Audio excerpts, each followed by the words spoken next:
We are in the final stretches, right? Final door.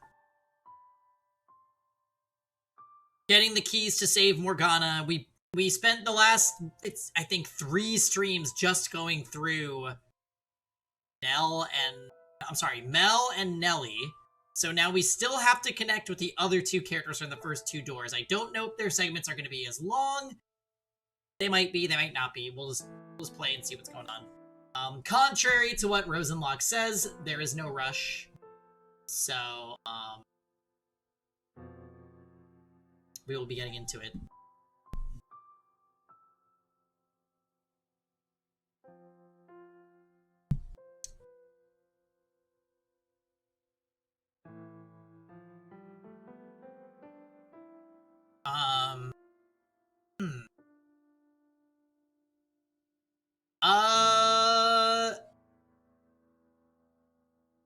Yeah, Dots, how long do you think is left? I'm curious to see, as someone that's played. I feel like there's still a solid 2 to 3 streams.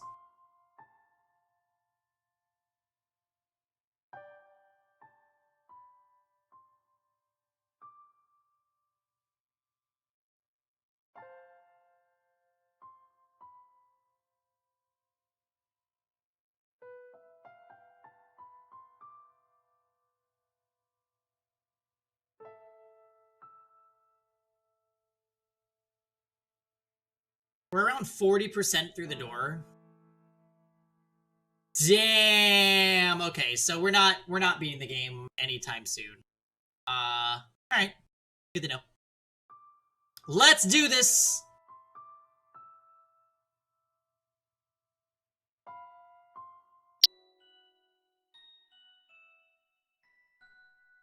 Hello, VOD Lisa.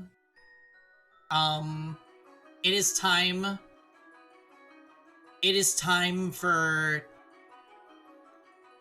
Fata Morgana.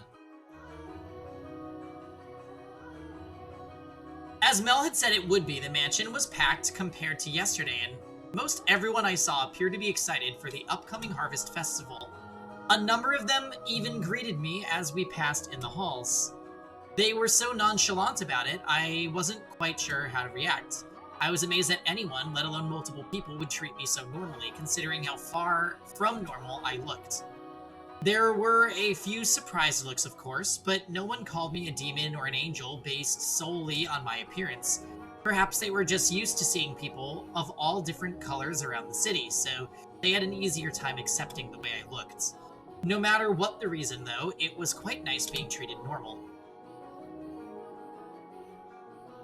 After meandering through the mansion for a while, I make my way to the chapel. Despite knowing I have no way into the tower, part of me still wants to be near it, so I head around to the backside of the podium, where the stained glass window towers over me. It's the same as I remember. I've always loved this window. It makes me feel like I've got an angel watching over me. Had I been given a different name, maybe I would feel the same. That said, I don't dislike it as much as I used to. I'm glad to hear it.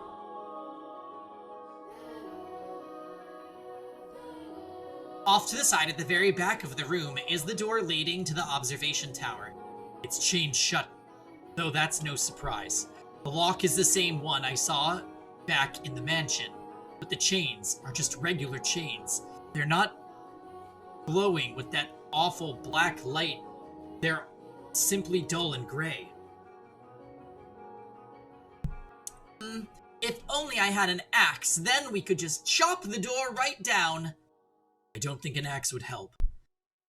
If it were wood, maybe, but this is metal, and rather heavy at that. You never know. Hit it enough and anything will break eventually. We'd be in chains ourselves before we made it through this door. What are you doing there? Ah! Oh. Hey! We're getting songs from door 2 now.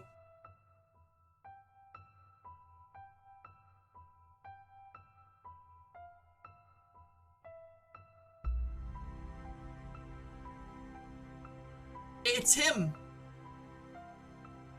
I was under the impression you and the Lord were only around in mornings and nights. And why would you know that? Psst. Who are you? He's getting suspicious, Michael. We'll take care of it. I am a friend of Mel's. A friend of his? That was definitely not the name to name drop. Does that surprise you? Never once have I seen a friend of his before. He has plenty of friends, I'm sure. No one has had an opportunity to pay him a visit, that's all. Never mind the boy's social dealings. Was he the one that told you my schedule? That I work for the Lord? Yeah, come on, Nellie's his friend. I've got to be careful about what I say here, or he's going to get suspicious of Mel. I asked him. Asked him what? I heard some talk around town saying the Lord was seen coming in and out of the estate on more than one occasion. Naturally, that caught my attention. A lowly peasant like myself almost never has the opportunity to cross paths with the Lord. So, hearing he was a regular visitor here, I was hoping to have the honor of catching a glance at him. When I asked Mel about the Lord, he mentioned that he had a bodyguard, which got me wondering, what kind of person would someone so distinguished entrust his life to? Dig around too much and you're liable to end up in the ground yourself. So he told you I was the Lord's bodyguard. Was he not supposed to for some reason? No. It's true I am his bodyguard. The question is, how did you know it was me? It wasn't difficult. You do rather stand out from the crowd. From Mel's description, I was able to recognize you almost immediately. If our roles were reversed, you would have similarly little trouble identifying me Beast from a of the short West. description. This is the beast, yes. The only thing distinct about me is my race. Where do you come from, if I may ask? Beyond the Silk Road. From the east, then. What country? Is that any of your concern? No, I'm just curious. Why is your hair white? Why are your eyes red? This is outrageous haircut. Wait, weren't we saying somebody was gonna get hair like this? Oh yeah, Storm. Yeah. Storm. This is Storm's dream haircut. So cute. They're naturally that color. Is that so? Nature can be quite the ball and chain. Is it just me, or does it sound like he's sympathizing with you? It's hard to say. Honestly, I'm still having trouble reading him. Either way, it sounds like he bought even your explanation. So it does, which is a relief. Now, what business do you have with this door? Ah. The door was not my objective. I came to look at the stained glass window. I happened to notice a door with an unusual lock off to the side, so I got curious and went up to look at it up close. The area behind the pulpit is off limits. I was unaware. Maybe I'll have to put up ropes then. Why is it off limits, though? Is that any of your concern? No, but the way you're talking about it has piqued my curiosity. Do you not know how to keep your nose out of places it doesn't belong? Get out of here, and don't come back. As you wish. Hold on. Yes. Your name. Michael. Michael. Almost the same as the angel there. That would be because I was named after him. See. What an unfortunate name. I despise angels. May I ask what yours is? I have no name. Do you... No, never mind. Farewell.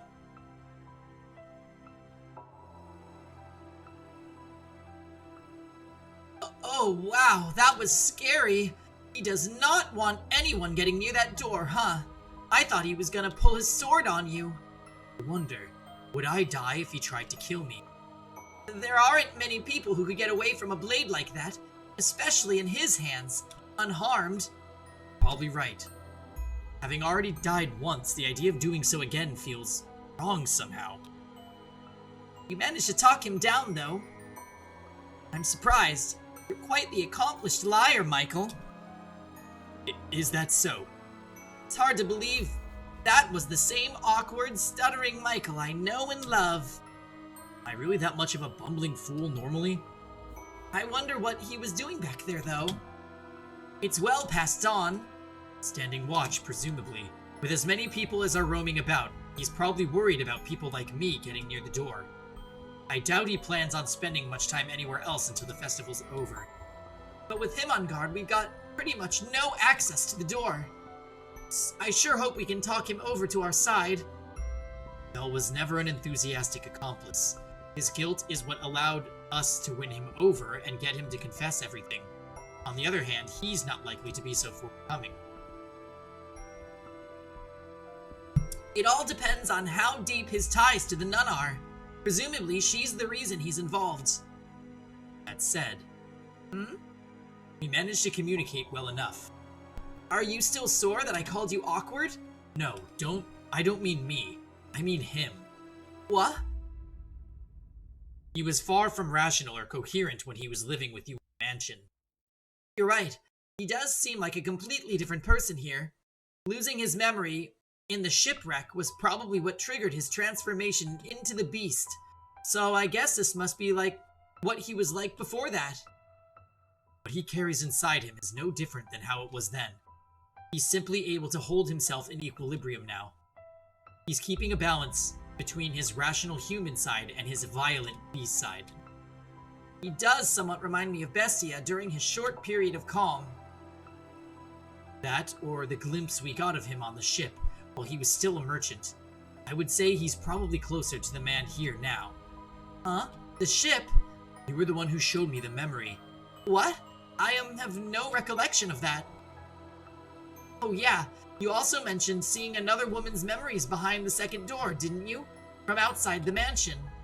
You didn't see them though, as I recall.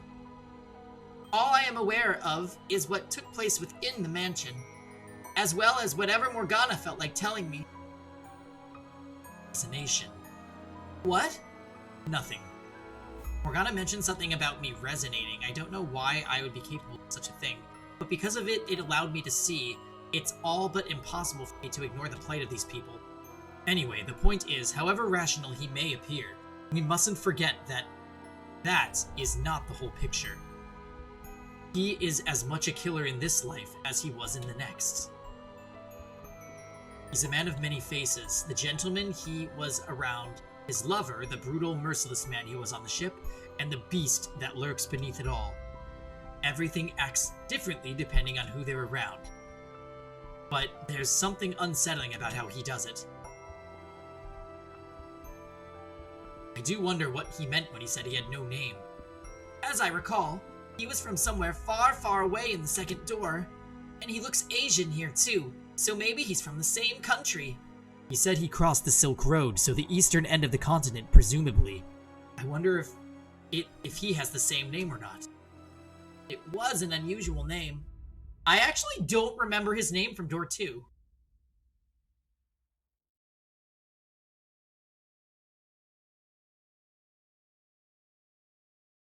Yukimasa. Wow! Oh my god. Rosen, your memory... so good.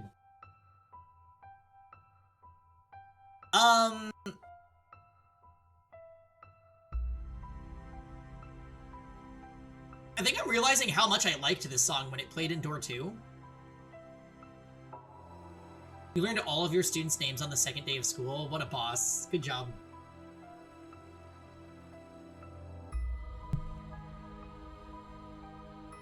I'm too old and have had COVID multiple times and drink too much, so now my memory is shite.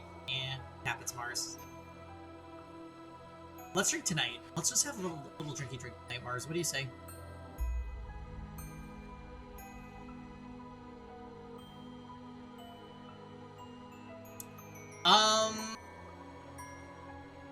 This is how it happens. Come on. Come on. Cookie butter beer from Trader Joe's? Do it. Let's do it. Let's do it. I'm having a June shine.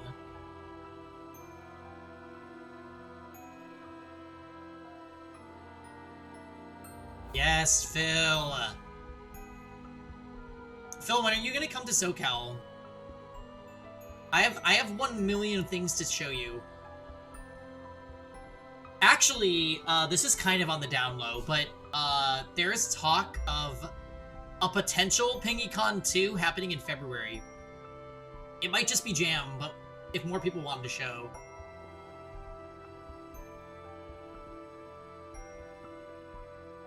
Yeah. You can finally stay on the Queen Mary.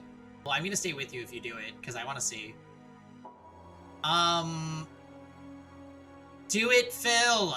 But Phil, remember, you remember the conditions whenever we meet up in person, there is one thing we have to do, and we're going to do it.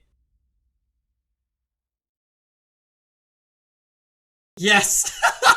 Literally that! We are going to make the Kwanzaa cake. Tacky cable... Wow. Let's rewind. Tacky table candles and all. The Passionate Dream is actually good. I made it on my 32nd birthday and it was good.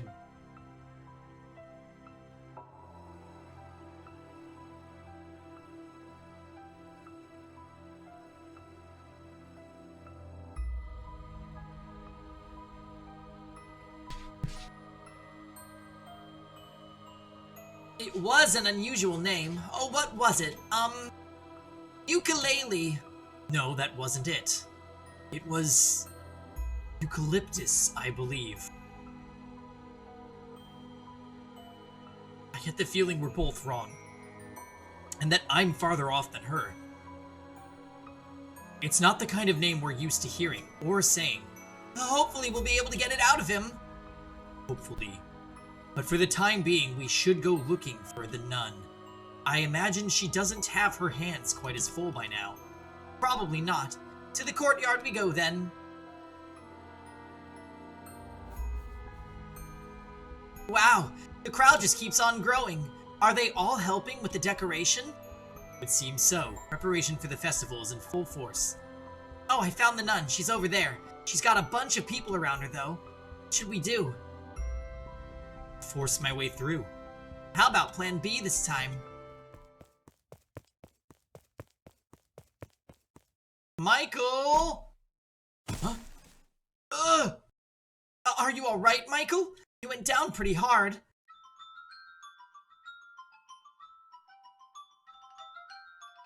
Wait, the music!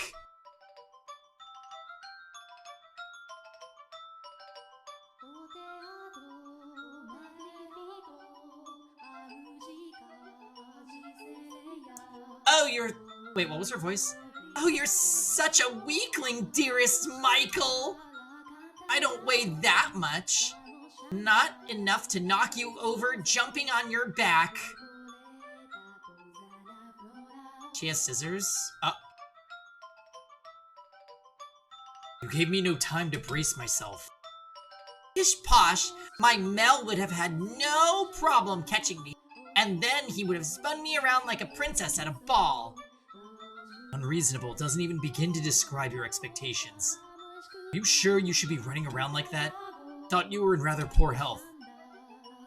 Amazingly, I'm actually feeling pretty good. And I haven't even had any medicine today. Maybe because I cleared things up with Mel yesterday.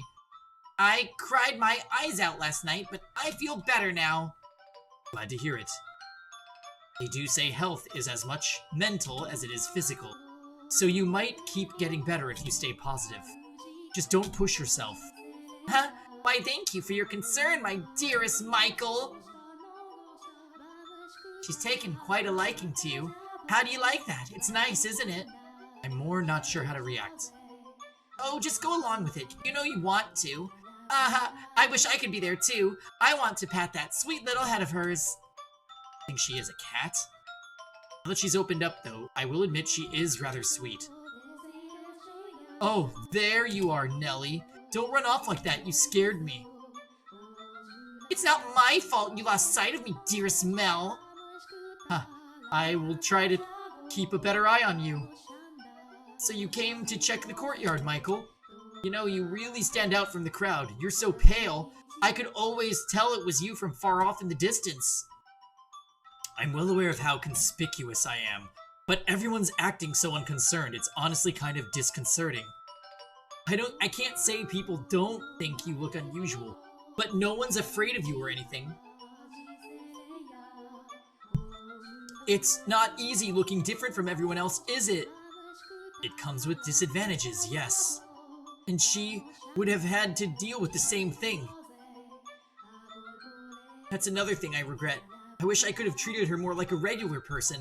I guess I wasn't mature enough to accept her. You spent much of your life in a very sheltered environment. So it's only human that you would have had difficulty accepting something that didn't fit within your view of the world. That doesn't make you a bad person. Regardless, you did treat her like a regular person. That's the reason she accepted your invitations to go on walks. I guess. Question. You know what she looks like, right? I do. What did you think the first time you saw her? I know that's not the most tactful question, but I thought nothing of it. I simply saw her as a person, as a girl. I see, huh? Well, what do you know? It looks like I am a bad guy, and you're a right saint. No, I've simply seen much worse. You know, you kind of remind me of her. I do. I mean, you're much more personable than her, but, oh, what's the word? It's not just the way you look, but there's something a little different than everyone else about you, like an aura or something. I'm not sure. Oh, I'm sorry if I offended you. I wasn't trying to insult you or anything, but I mean, like yesterday, you were talking like a prophet. I'm almost beginning to think that maybe you really did see a vision of God, from God even. Enough with all the grown-up talk already. You lost me ages ago. Oh, yeah, sorry. Cares if Michael is a saint or a prophet or the archangel himself. Michael is my second brother. Besides, he doesn't look all that weird to me. The Saintess is probably just an ordinary girl too. I'm big enough now that I won't think badly of her no matter what she looks like. You are, yeah. And when she's free and feeling better again, maybe we can get together and bake something. That would be lots of fun. She'll forgive you, I'm sure of it. You know, maybe we shouldn't be talking about this so loudly. Oh, that's Mel. Wouldn't want anyone to overhear us. Oh, right, sorry. But everyone's so busy prepping for the festival, I'm sure we're fine. Better safe than sorry, though. As you say, dearest Mel. So, Michael, are you here to help with the prep? No, I was hoping I could find some time to talk with the nun. With all the people coming and going, she's going to have her hands full until the festival starts. It's unfortunate. Is it something important you want to talk with her about? She may be able to give us information that could assist in acquiring the second key. Second key? You're not saying she's involved too, are you? By my estimation, yes. She doesn't know anything. She is, however, very much connected to the swordsman. Much like you acted to help your sister, I believe the nun is his driving force. You serious? I find that hard to believe. I mean, she's such a loving, charitable woman, and he's, well, a savage brute. A murderer. Has to be her, though. Have you ever seen the two of them acting particularly close? Never. She's kind to everyone. I've seen them talking once or twice, sure, but she wasn't acting any differently than she does around anyone else. It certainly didn't seem like they had anything going on. Maybe they're hiding it. Surely there's something between them. I would certainly presume so. Nuns aren't allowed to be romantically involved, so they could be having a secret tryst. A forbidden romance! How exciting. So you need to talk with her then, Michael. Leave it to me. You can do it. Well, right now she's showing people how to make decorations, weaving straw into crowns and flowers and other things. I know how to make them too, so I can take her place teaching for a little while. I appreciate it, but if anyone should be offering help, it's me. There's a bunch of them already done, like over there, hanging off the tree branches. Can you make those? They're intricately designed. You'd have to be really good at weaving to make those, let alone teach other people how. You should take her up on her offer. You're right. You spent your stamina? Well, I don't think I've ever fully spent my stamina. Wait, how long did you... How far did you get, Saber? I didn't realize Aerith was in this game. Wait, Mars, did you see that I added Aerith commands? Did you see those?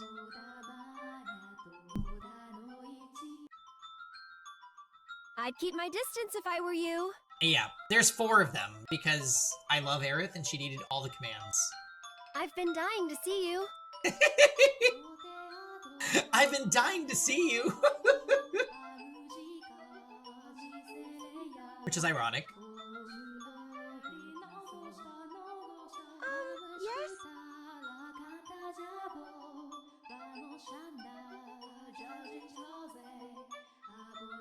Your assistance would be greatly appreciated.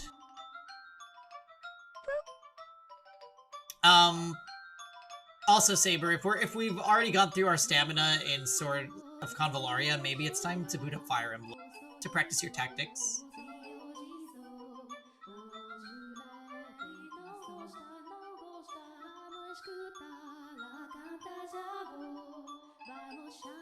You got it!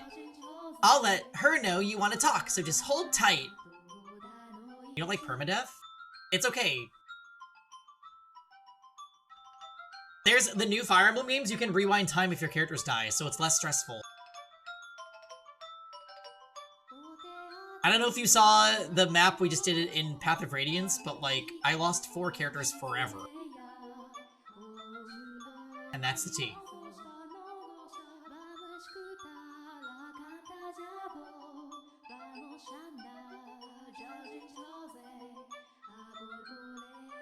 And you, dearest Mel, are coming with me. You get to help me make decorations. I'm no good at this stuff, though. Nope. I said you're coming, and that's all there is to it. With me as your teacher, you'll be a pro in no time. Yeah, alright, you win. Let's go. Nelly seems to be in good shape, and it doesn't look like last night caused any problems for them. I'm relieved. Hopefully, they can continue down this path. They'll be fine, I'm sure. I pray that they will be.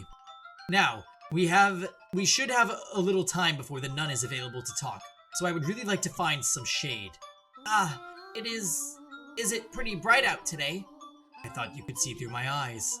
I can, yes. I can see what's going on, just not as clearly as you.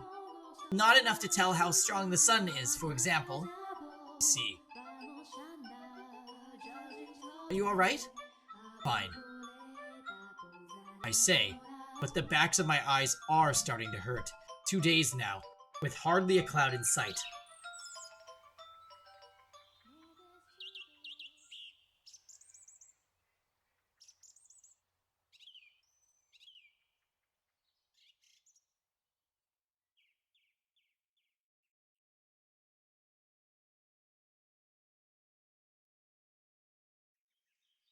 It's time. Alright, real quick.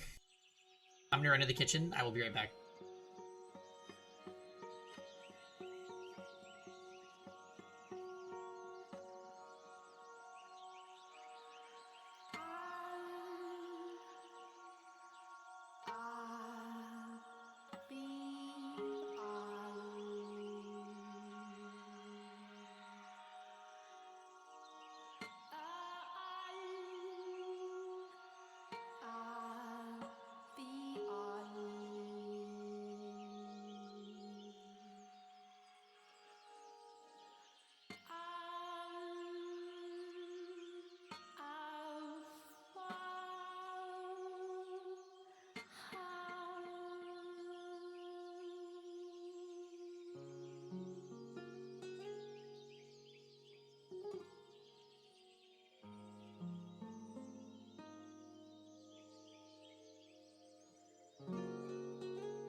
Where are you?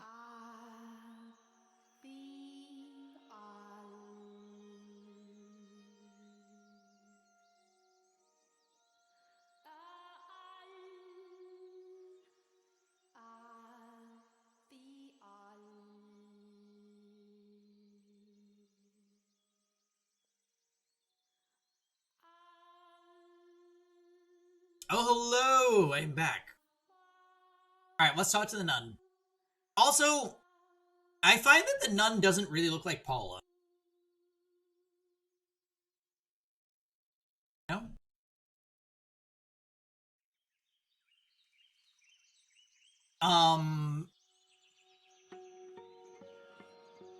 There you are. I hope I didn't keep you waiting too long. No, no worries. Look like who? Oh, her name was Pauline, right? Not Paula, it was Pauline. So there was this girl from Door 2 that was like the love interests of the beasts. Before the beast went feral. And she was this Japanese girl. And she wanted to find him when she heard that he died at sea. So she ended up in Spain, I think it was, although we didn't really ever get like official confirmation on that. And she shows up at the house to find him. And he was so psycho-fixated that he thought that she was a fellow beast because they're both Japanese, and then he killed her. So pretty tragic. Like, Door 2 was a lot.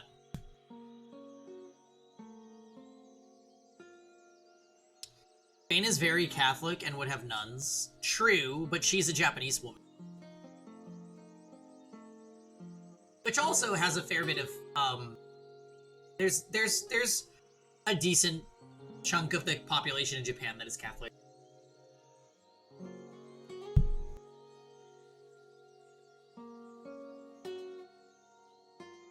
All the characters look the same. Wait, is this because, you're old and drink too much, and what was the other reason?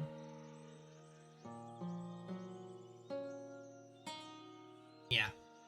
So your eyes are starting to go. No, no worries. I apologize for pulling you away from your duties at such a busy time. After that little surprise this morning, I figured you must really have something you want to say. I do, something very important, and if possible, I would like to discuss it with you somewhere more private. Let me guess, you're going to propose to me? Now, you should know better than that. I am a servant of God the Father. He is the only companion I am permitted to have. No, I just want to... I know, I'm kidding. I just wanted to tease you a bit. I can't be away for very long though, alright? I will do my best to keep it short. Okay, let's head inside and find a room then. After you. This is very trusting of her. I would not just go to a secluded room with a stranger if they asked me to. Like, hello? May I ask you something, Giselle? What? Yes, what is it? Is there something about me that makes people want to tease me? No, not at all. What would ever give you that idea? You say so.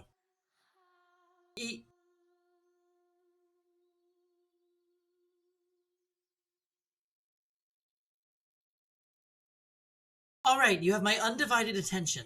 Make yourself comfortable and speak whenever you're ready. I am here to help those in need. My ears are at your service. The good, the bad, and the ugly. Tell me anything and everything. For none, you should probably be a little more particular with your conversation topics. Being overly naive was part of her character during 2, true. Huh? What's wrong? Nothing. I actually want to talk to you rather than myself. About me? You, or the people you associate with, I suppose. Are you acquaintances with that Asian swordsman? The Lord's bodyguard. I know of him, but I can't say I know terribly much about him. What? I was under the impression you were quite intimate with him. Did someone tell you we were? No, that was just the feeling I had. Okay, Michael, I don't know if that was, like, the thing to say. Remember, I am a nun. Whatever you think you saw, you were probably imagining. I'm not allowed to give any man special treatment, let alone be intimate with one. There's something between you two, though. What do you mean, something between us? Maybe you should try telling her what we know about him here. His primary motivation is to keep her church running, after all. Is he not here to keep this church, your church, in operation? Is he... what? Did he tell you he was? Did. Really?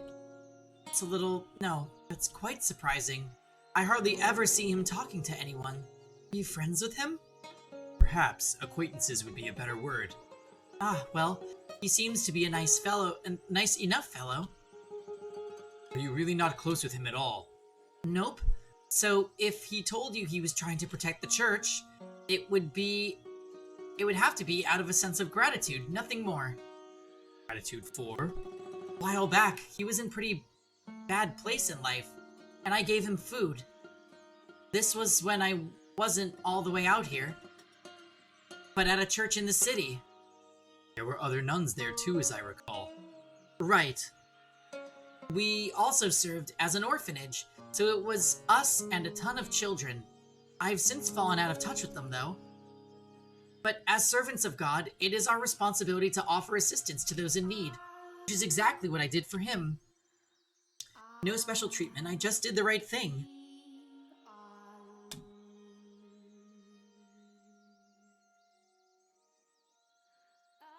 So whatever you think you saw between us, there's nothing there. You're Pauline, though, aren't you? No. My name is Marie.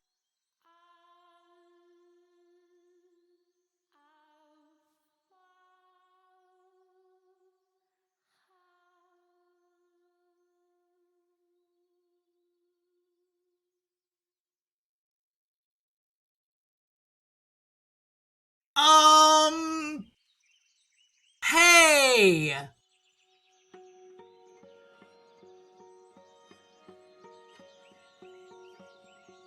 Are we gonna, like, do a 180 here, and I was right that this is Maria?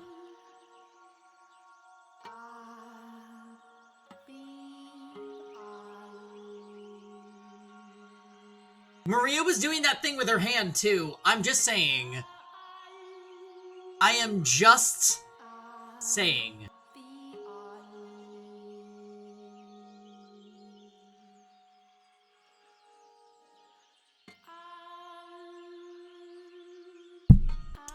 If this is Maria, then we know this nun is sinister. You said it was Pauline, or some shit. Yeah, because the game made us believe that this was Pauline, who's a character from Door 2, but Maria was the insane Nagito maid from Door 3, who's my favorite character maybe ever.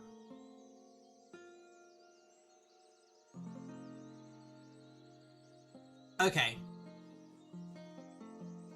Yeah, this is the one good maid. Other than Sharon. Marie. Can that be? How can she not be her? No clip. Marie, that sounds a lot like a name we heard behind the third door, but I don't think they're the same person. I concur.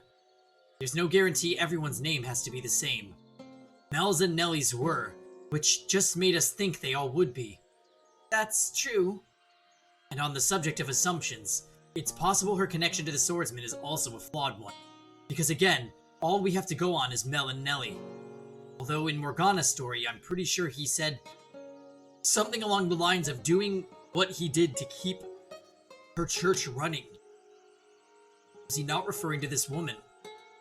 I should get back to the courtyard then. Nellie won't be able to handle everything on her own. It would be great if you could help with the preparations too. 1 second. There's absolutely nothing going on between you. Why can't you just accept the answer I've given you? I don't like being so blunt, but you're really overstepping your bounds. I said there's nothing, and there's nothing. What do I say? If she leaves now, it won't be easy getting another chance to talk to her. Will I be able to get him to tell me his story without having her on my side, though? Will I be able to get his key? Maybe you could try talking to him with Mel there. 2 of you together could convince him to give up his key. When I encountered his shadow in the mansion, he told me that if I mentioned the key to him in the past, he would cut my head from my shoulders on the spot. Then, should we try to find the Lord first? I think I'll try to shake her up. Take a leap of faith on there being something between them. Happy now? I should really get going. Hold on, just one last thing. Yes? Would it be possible for you to grant me access to the observation tower? The tower? Why? Because the Lord and his bodyguard are keeping someone imprisoned at the top of it. What? They've locked up a girl with miracle blood. It's not very appropriate to joke about things like that. I'm not joking. The medicine you are handing out, that's real human blood. What proof do you have? I have someone else who can corroborate my story. And what proof do you have that they're telling the truth? You hear what he has to say, you'll know. But the greatest proof is his key. Sorry, but there's no way I can believe someone's being imprisoned here. Your claims are an affront not only to the good people who give their time, money, and hard work to the church, but to God himself. Open the door and you can see for yourself. I can't. I don't have the keys. And does that not seem the slightest bit unusual to you? Does it not make you think they're hiding something? No, because I know what's being kept up in the tower. You know? The observation tower is the Lord's personal property. He stores his money and valuables there because a church is less likely to be broken into than his manor. His money. Even thieves fear God. So you can understand why he would want to keep his property here. Does that actually make sense, though? If he's so afraid of thieves, surely he can afford to hire guards. He doesn't like keeping guards around. Why not? Haven't you heard? There have been several failed assassination attempts. The Lord is not a bad man. He can just be rather aggressive in his work, which has a tendency to make a man enemies, some of whom want to see him dead, and keeping his wealth at hand only increases that risk. Now are you satisfied? Insist all you like, but he's not keeping money in the tower. He's got a... Are you after the Lord's wealth? Is that what this is about? What? Again, I don't like being so blunt, but who do you think I'm more likely to believe? The Lord, who has been supporting me in this church, or you, who showed up out of nowhere demanding me to open the door? I'm telling the truth. There's a dying girl in that tower. Sorry, but I don't want to do this, but if you keep this up, I'm going to have to call the guards. I really must be going now. The swordsman. He imprisoned the girl in the tower so he could get the money necessary to keep your church up and running. With your help, we could stop this. Take some time to cool off.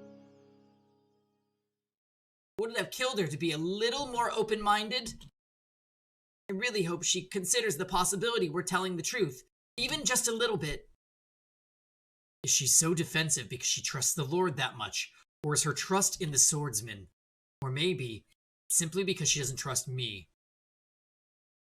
I think I'll head back to the courtyard. I need some time to consider our next move. That's a good idea. There might be something Mel and Nellie can do to help too. Perhaps.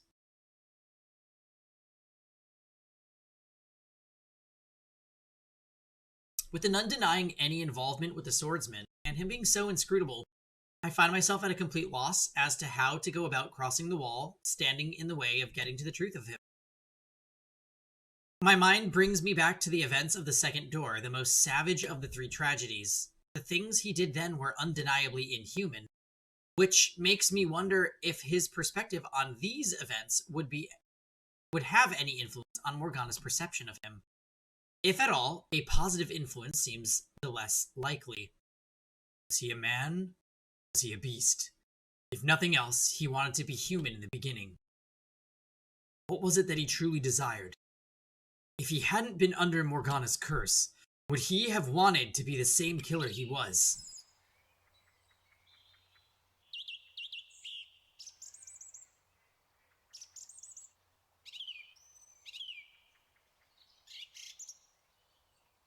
Blinding sunlight drags me from my thoughts, a radiance brighter, more intense than any I've had.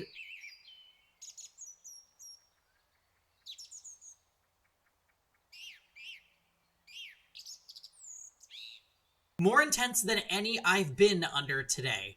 Or rather, it's probably more my mind interpreting it that way because my eyes can't handle anymore.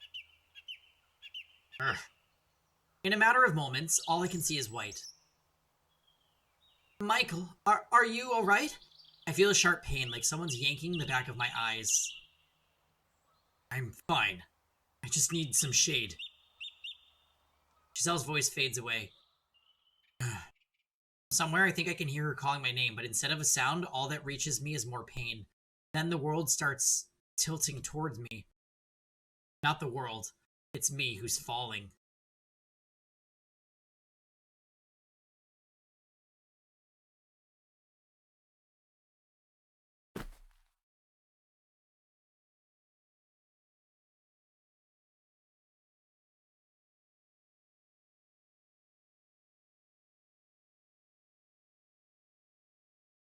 I'm not at the mansion? Where am I?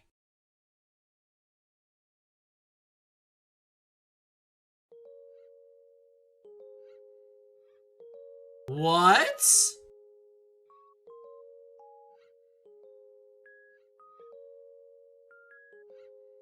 Hmm.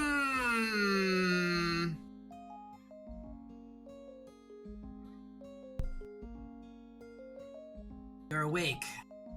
Morgana, what are you doing here? Does my appearance disturb you? That is to be expected, I suppose. I am hardly what you would call attractive, after all. Morgana. How do you know my name? How do I know your name? I came to save you. Where is this? Aren't you in the observation tower? Huh? What just happened? I tried to say observation tower, and my voice completely disappeared. Where is this? I'm not sure how you couldn't know. This is the witch's cottage by the lake. I found you unconscious outside my door, so I presumed you came here in search of my herbal medication. Unconscious? Outside her door? Her arm. What? This is before she lost her arm. Does that mean I've traveled even further into the past? Could this be... You must get yourself far away from this place, Morgana. Better yet, escape to another country entirely. Where did that come from? I have no means of survival if I leave. In that case, beware of two men who will come to visit you. You must not open the door for them. What do you mean? They're... Interesting! They're a flaxen-haired boy and a bodyguard.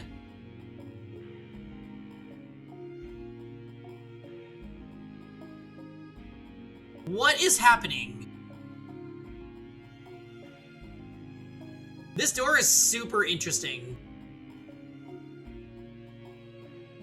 Why do I lose my voice for all the most important details? Is this really the cottage by the lake?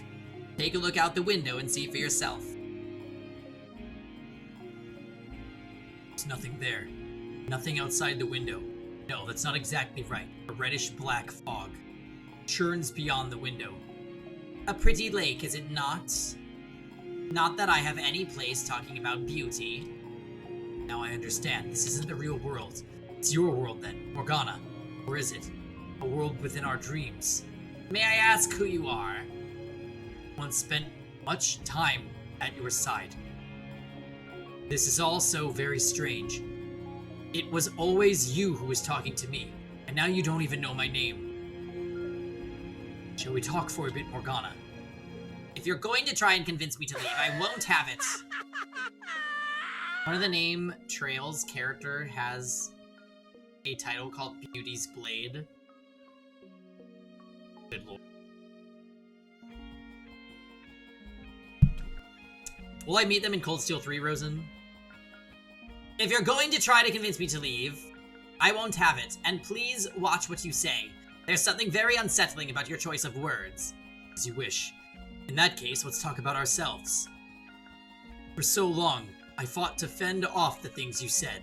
Not because I had any particular dislike for you, but because I was afraid of how entrancing the sound of your voice was. I empathized with the feelings seething through your words, and that understanding almost allowed them to consume me. There was a mysterious magnetism to your voice, and as emotionally unstable as I was at the time, I couldn't possibly have withstood giving into it. You're saying my voice was unpleasant? Not at all. It was beautiful, frighteningly so. I want to try again.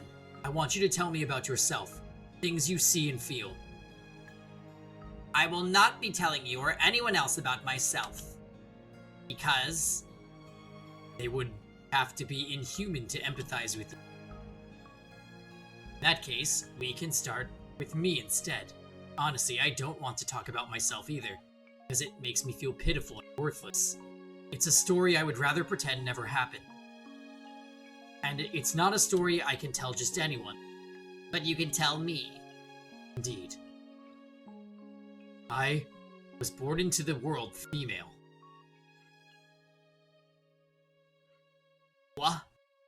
From a young age, being a girl felt somehow wrong. And as I grew older, my body developed like a boy's. Not entirely, though. My body isn't complete. I am missing one thing every man is supposed to have. Change drove my mother to madness, and she hid me away. For I was unfit to be in the presence of others. Okay, but what if you were not a girl? What if you were literally a dude? Can a guy exist without a penis? I don't know enough about things, but maybe some people are born without any sexual...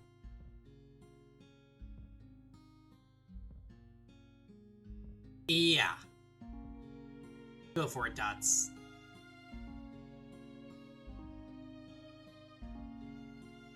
Like, is it possible for a real-life human to be born without a penis or a vagina? I honestly don't know. I feel like the answer is probably yes.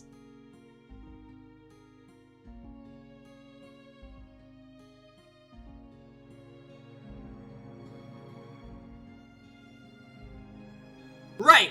Okay, so intersex is the correct terminology for it.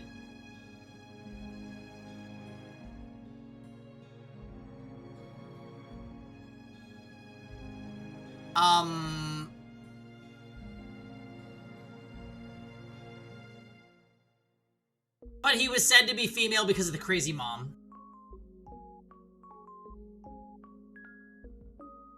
I feel like I have a really immature question, but I won't ask it because I don't want to, like...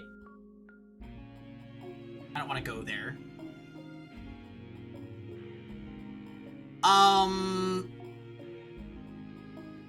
Okay. So, yeah, it makes sense. Right, this makes total sense. The fact that he's saying he was born female and then became male, it's like, no, bruh, you're just intersex.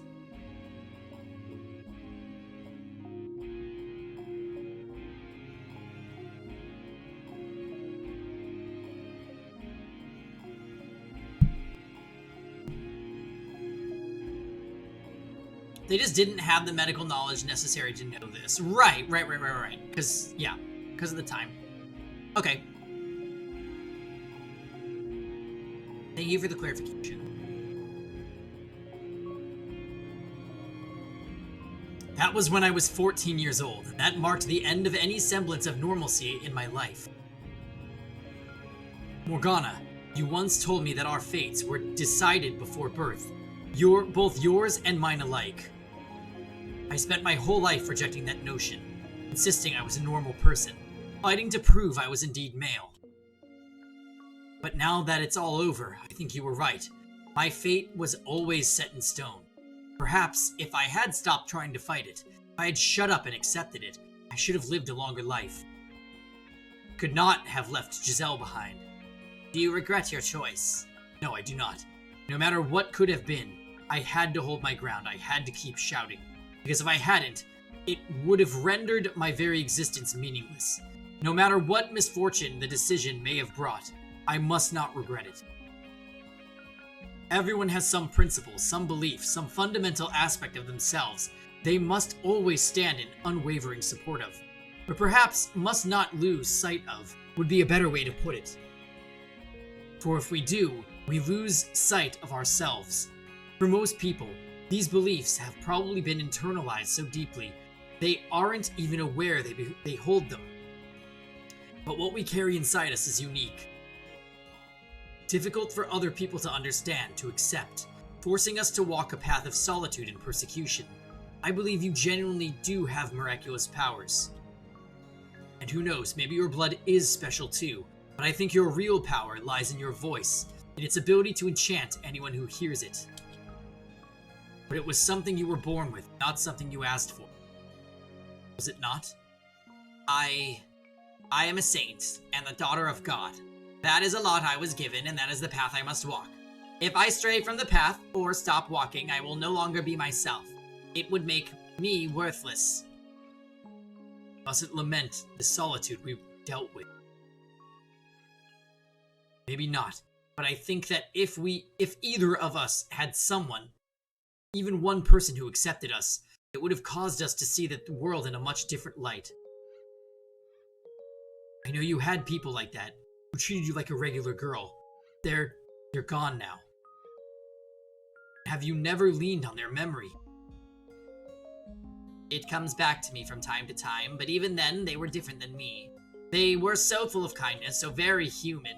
And while they taught me to experience their joy, not even they could change what I ultimately am. I left my humanity behind far too early in my life. And what about you? Do you have anyone special? Do. And do they treat you like a normal person? She does. However, you still know that you are different, that you can't fit in with everyone else, that you are abnormal. Do, don't you? Very conscious of that fact. That on a fundamental level, I am still gray. And that so long as I am who I am, that will also always be so. Nevertheless, her acceptance allowed me to step onto the path she walked. A path wide enough even for me, despite my abnormality. You are, I expect, only half right about that. You're a man capable of making compromises, with a spirit strong enough to try to walk the path of humanity, while still being an outsider to it. I could never do that. Someone could be standing there, some ordinary but incredibly kind but accepting person holding their hand out for me, and I don't think I could take it, because I know that if they do, it will only bring more pain. So if I am to take anyone's hand, it must be someone inhuman, someone fundamentally abnormal, and not just mentally or emotionally, but on a deeper level, intrinsically different. Ghana. Maybe you could do it. Maybe you could understand even the tiniest bit of my fate. You could do that, couldn't you? Then do it. Understand me, empathize with me, take some of my weight off my back. Morgana, I have every intention of doing everything I can. But you have to understand, I am not from this time, Morgana. I cannot promise you I will be around much longer. So instead, take as much time as you need to find someone who will accept you, and with them slowly bring yourself back onto the path of humanity. It will not be easy, I know. Constant fear at the looks people give you. Dreading the things they think and feel about you. Terrified by the thought that they might abandon you at any moment. The ever-present anxiety about whether you're able to fit in with them. But I know you can do it. I know you can bring yourself back to a place you can love. Like what you had 4 years ago. You really are.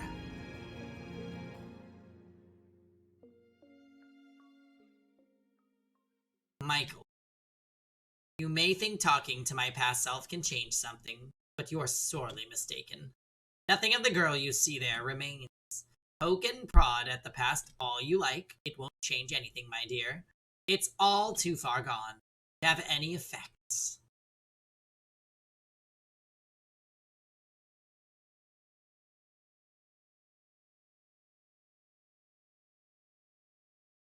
Michael?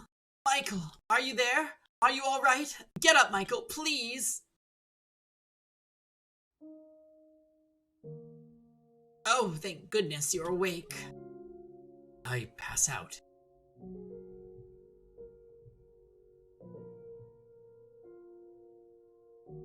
Ah! You're awake! Are you okay? Did you hit your head? Ellie. Gave everyone a big scare, dearest Michael.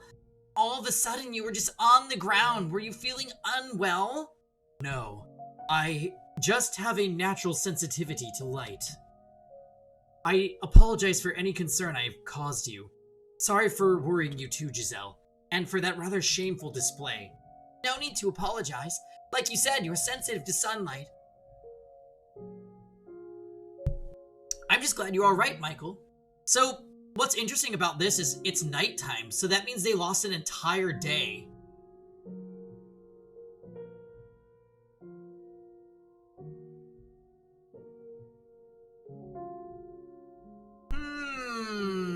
And I am also curious to see, if... Right, there's a deadline. There's definitely a deadline.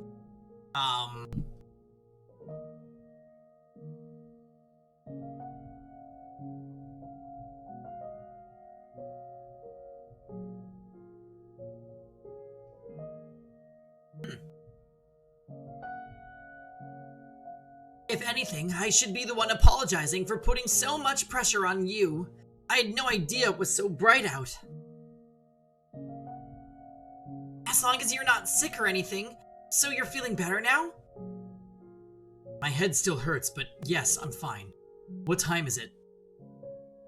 Almost supper time, which means I'd better get back to the cottage. Was I really out that long? At least you woke up before supper. I should get going, though. See you tomorrow, Michael. Good night, Nellie. Tomorrow is the day before Morgana's supposed to die. Our time is limited enough as it is. That said, Giselle, I saw Morgana. You... What do you mean? How?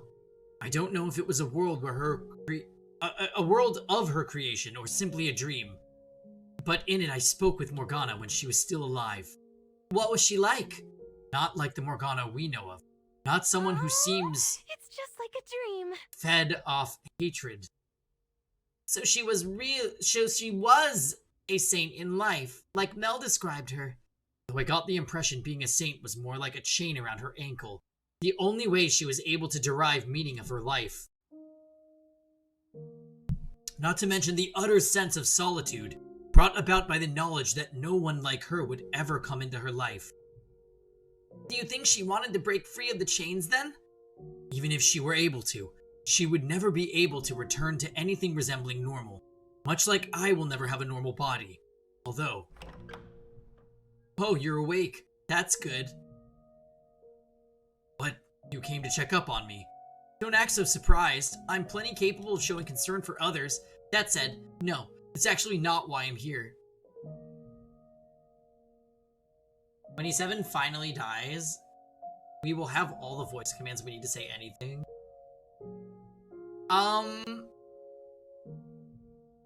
E7 is actually, like, alive and well, so swag ever, Rosenlock.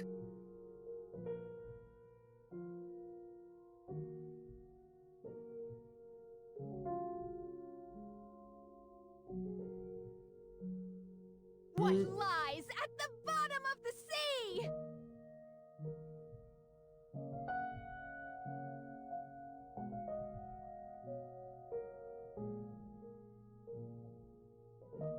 He looks pale. Genshin conquers all?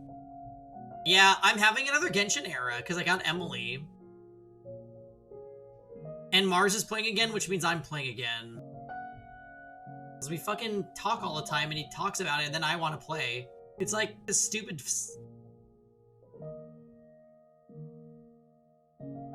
Yeah, I need to do that, Dots. As a matter of fact, after stream tonight, I plan on doing a little bit of the summer event. So I only have a week.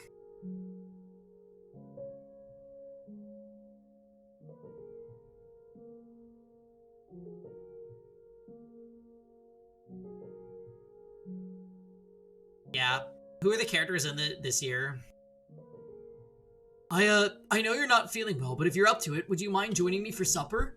I don't know why you would make such a big deal about asking me to. He's the one asking. I think he's getting suspicious. See, I apologize for not handling my encounter with him better. Don't be. If he was sure I was playing him, I wouldn't be here. So don't blame yourself. The other events are quick, and you can also get an item that shows you where all the treasure chests are.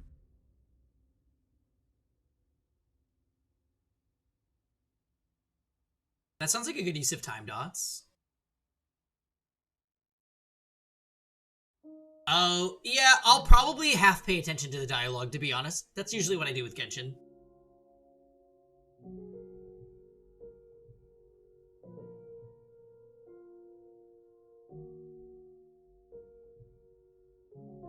Kirara and Nilu? Wait, who's Kirara?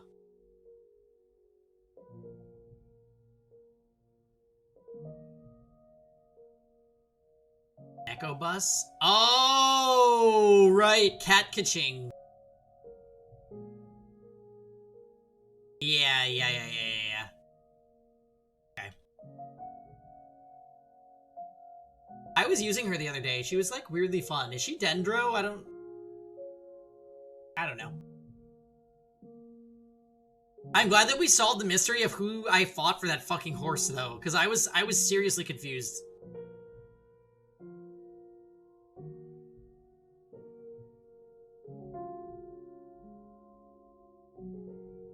I was like, oh yeah, Arlecchino. Arlecchino fucks with that horse. I mean, what? Though, I would appreciate it if you came. Absolutely. Turning him down would not only give him more reason to be suspicious. Oh, well, yes, true enough. I'll do my best not to let anything slip. You try to do the same, alright? Of course. Well, let's get going then.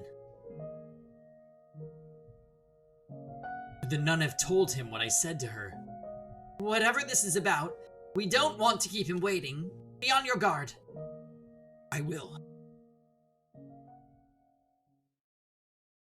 What's the hydrate drink? I have June Shine from Trader Joe's.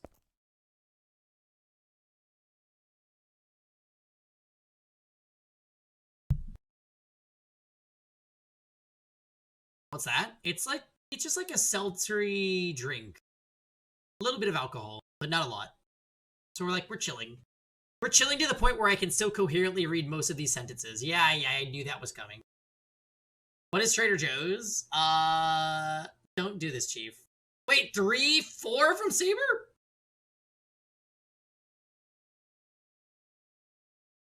Guys.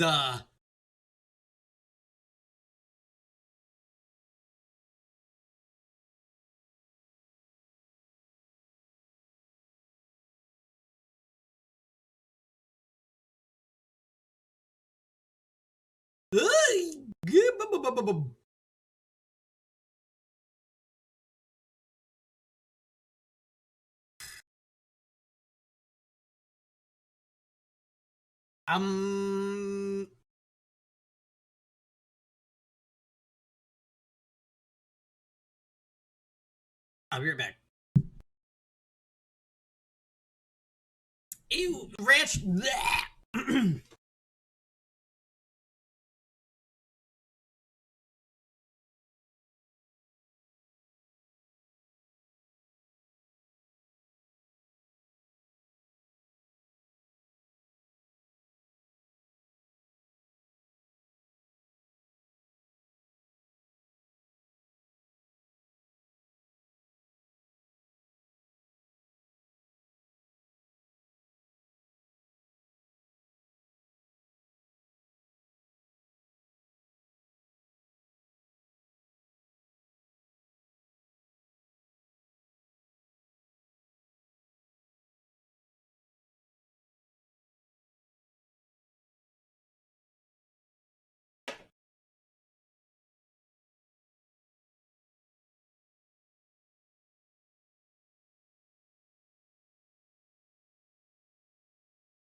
Ah.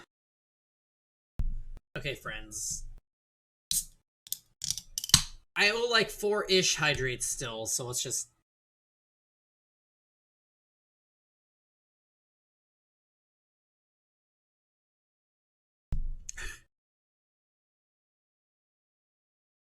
This one I'm a big fan of.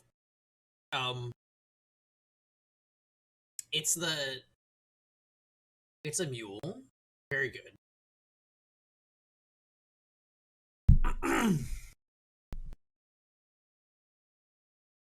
I thought we broke you. No, we're good. We're good. These are only 8% alcohol, so it's like having a beer. We're just, we're just chugging alcohol, which is not always the thing I do, but we're doing it right now. Because you guys hydrated the fuck out of me. 8?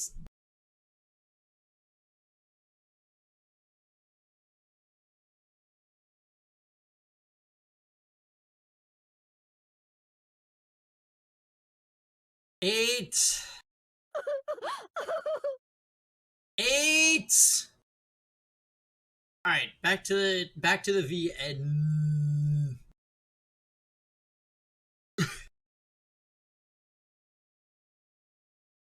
Here he is. Oh wait, that's not. Here he is. I see that. I've been waiting. I saved you a couple seats, so go on, sit down.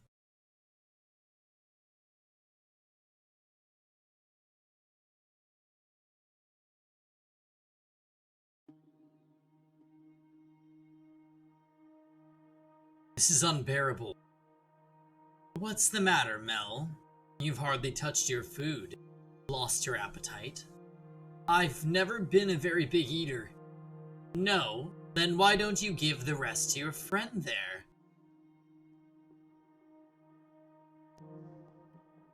Well, he's at least avoided COVID. I had COVID once.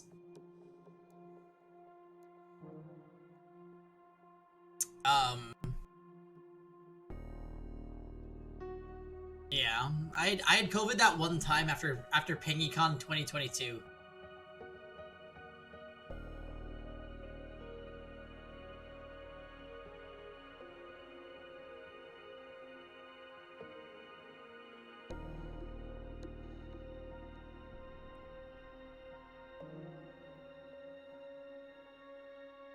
No, then why don't you give the rest to your friend here? It's a bit bland, but it's passable, wouldn't you say?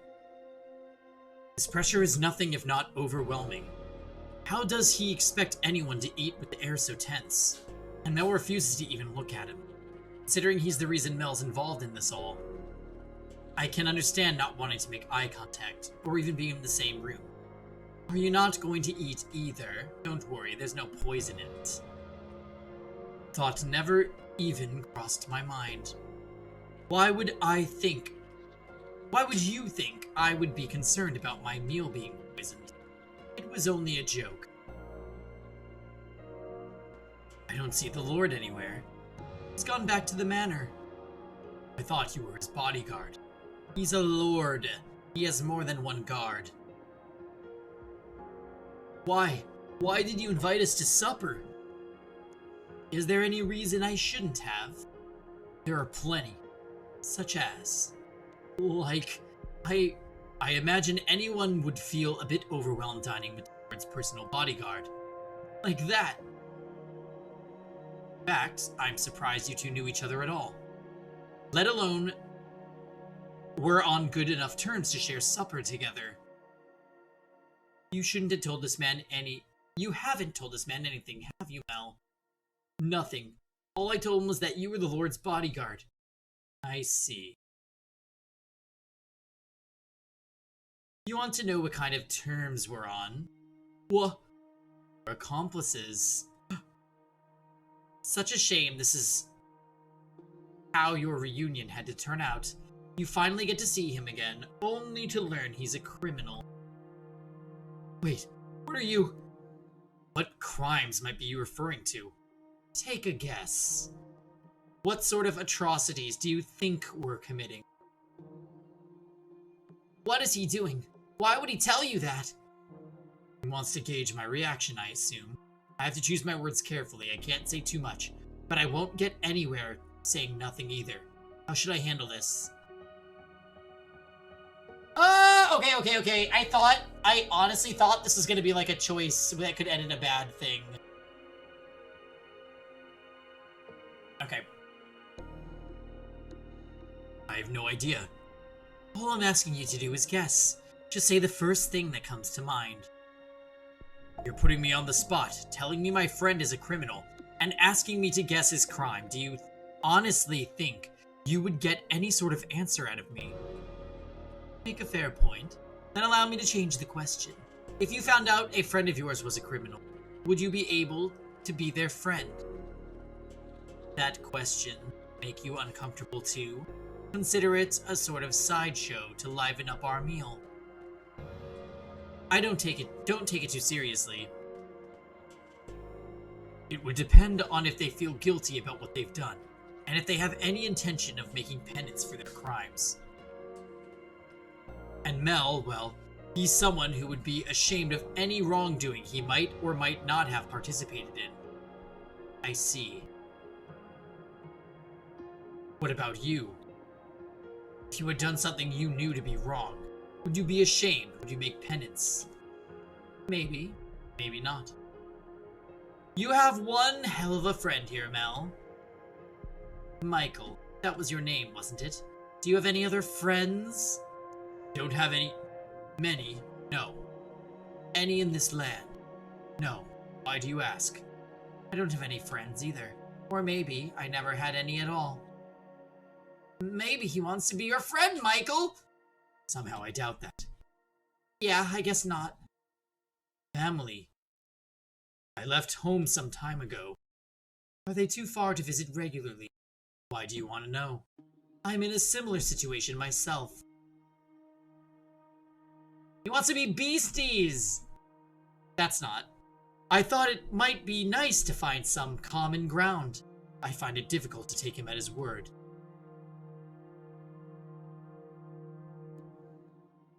So, you made the long journey all the way out here so you could see him. That I did. This is just a small detour in his travels. That's what you told me, isn't it? That's right. How very gracious of you to go so far out of your way for him. Oh, and Mel, I have a question for you as well. What kind of question? Think of it like a little game. We're standing on the edge of a cliff.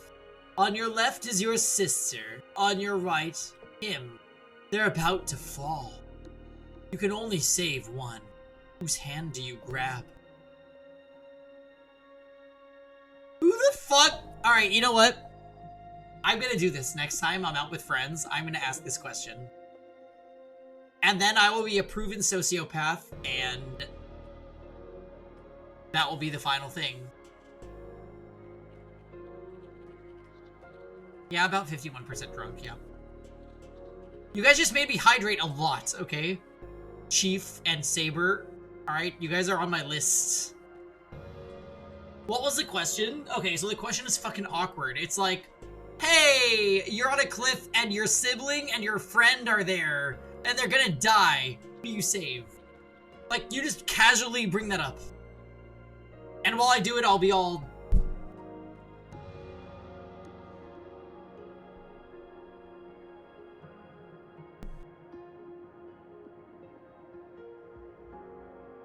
both dead.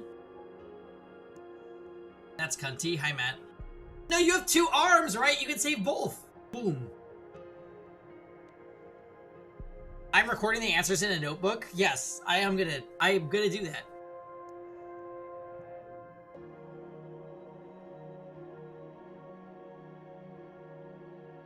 Alright, Dots is angry. Did you get a lot of the legendaries, Dots? Whichever one has sent me the least that day? The hypothetical was you can only save one. Yeah, so you have to only save one. Mel's gonna say his sister. I got Alphonse and Felix. I don't think I'm gonna summon for the other 2. I don't like them that much. I guess Robin's okay. My brother annoyed the shit out of me this morning, and then Mars let me take stuff from his Genshin world. So you'd save Mars. Oh.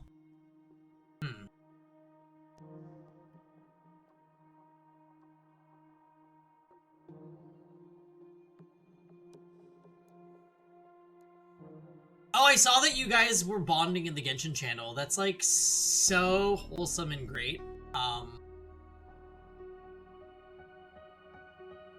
So saved. Wait, Rosen, can you do the command? Because I don't know what it is. Yeah, I was supposed to play Genshin this morning and I didn't. But like... So saved. I love that. Yeah, I was supposed to play Genshin this morning and I did not. There's too many other games. I played Nocturne and Sword of Convalaria and I exercised. And I did groceries. I had a busy morning, okay? Anyway, tomorrow when I go to work, I'm learning about Hawaii. So that's a whole thing.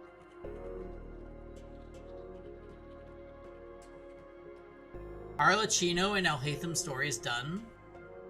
Oh my god, I probably have a million 5-star stories that are new that I haven't done.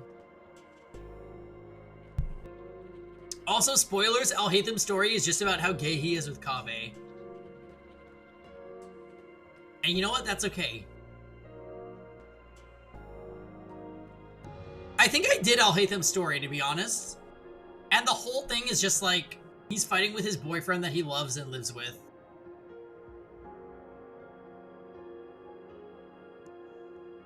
And something academia. Like, whatever. And he's a rebel and all that shit. We do love Alhaitham, though. My Alhaitham sucks. Just for the record. It was about the dangers of hive mind thinking. Okay, I've definitely done that story.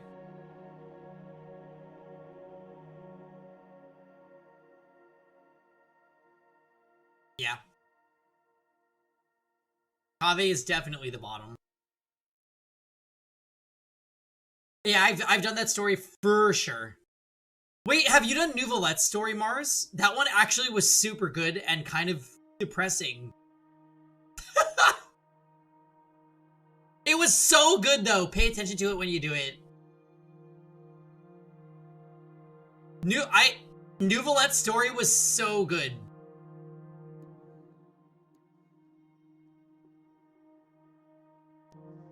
I still don't have Nouvelette, by the way, so I'm like despair mode.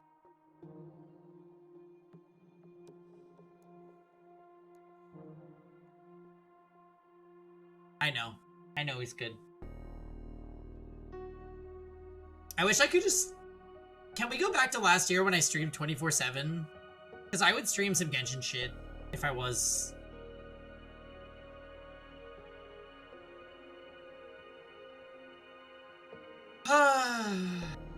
Video games, guys, video games.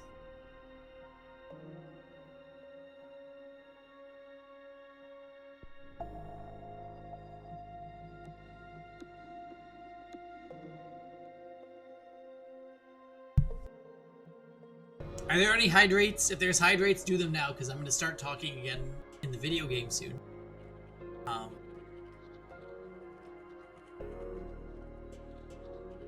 Well.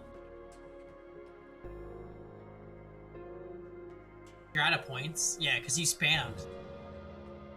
You're a spammer.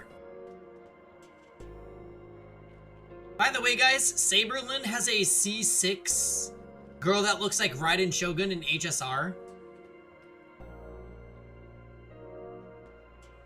And apparently the E6 on her just makes all enemies weak to her. And I was like...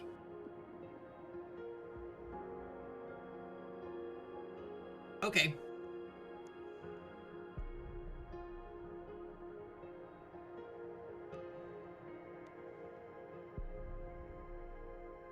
Well, she's... Well, what does the C6 do? Or E6? There's letters. And 6. But what does it do then? She's OP. That's the point here.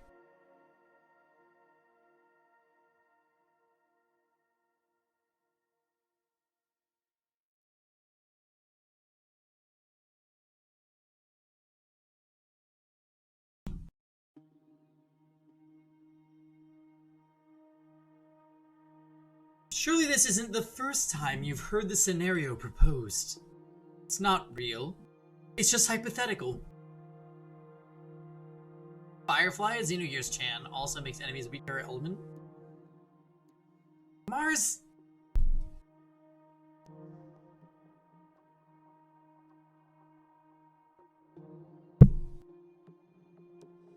Mars, how many channel points do you have? Tell the chat.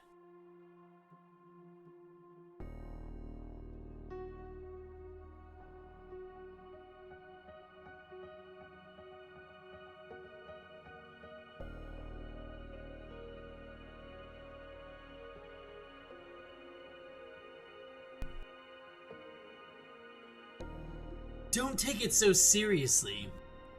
Come on, it's just a game. You know that, right? I have to kill you with hydration? Alright, well. Rosin!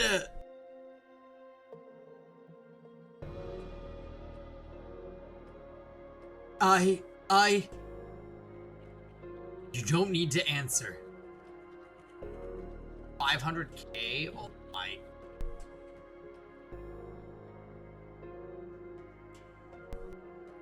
Meanwhile, Saber is out here with, like, sub 200. I did say sub.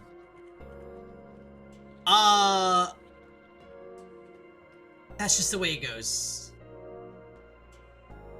128. Holy fuck.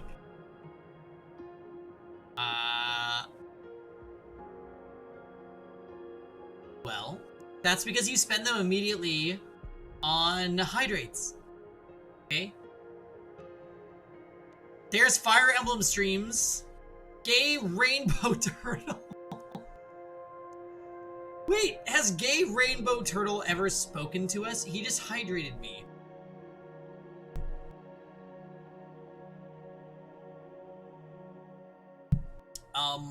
Welcome. Anyways. I lurk with you in the background a lot. Okay, well, welcome. You're not the same as Green Turtle, are you? Probably not. Oh, what? You've been following since 2021. Alright, well, here we are. I appreciate the lurks very much. Ohio, what's up? Oh no. What's wrong, Rosen? This is just like when you thought I was a fail alt. Well, yes! You and Fail have very similar sense of humor, and you both love Trails of Cold Steel, so... I feel that I was spot on in making that connection. And actually, some of the time, I'm still convinced that you and Fail could be the same person, but I know you're not. Mainly because I know Fail's name and I know your name, and they're not the same. How do we know that Pengy isn't a Fail alt? That would be actually insane if... no. It literally can't. Fail is way smarter than me, and,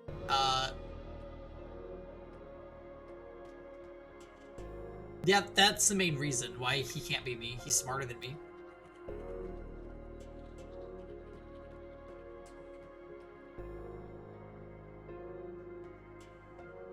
Okay, we're going back to the scene. Also, I love this art of these two characters is pretty good.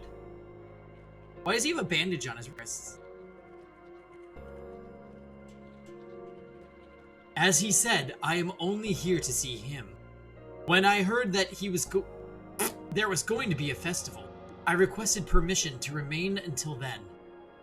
If that displeases you for any reason, I apologize. But hypothetical or not, a question like that makes it uncomfortable for everyone involved. Or are you trying to make him feel cornered? Not at all. It was merely a question. I never meant to make him uncomfortable. My apologies. Now I suppose I should take my leave, as it seems my presence makes it hard to enjoy the food. Relax, I'm not staying here tonight. I won't get in the way of your reunion anymore. You said you'd be here until the Harvest Festival. They're supposed to be putting on quite the impressive event. Look forward to it. May I ask you one thing before you go? What do you think of the nun? Are you very close to her? I am not close to any.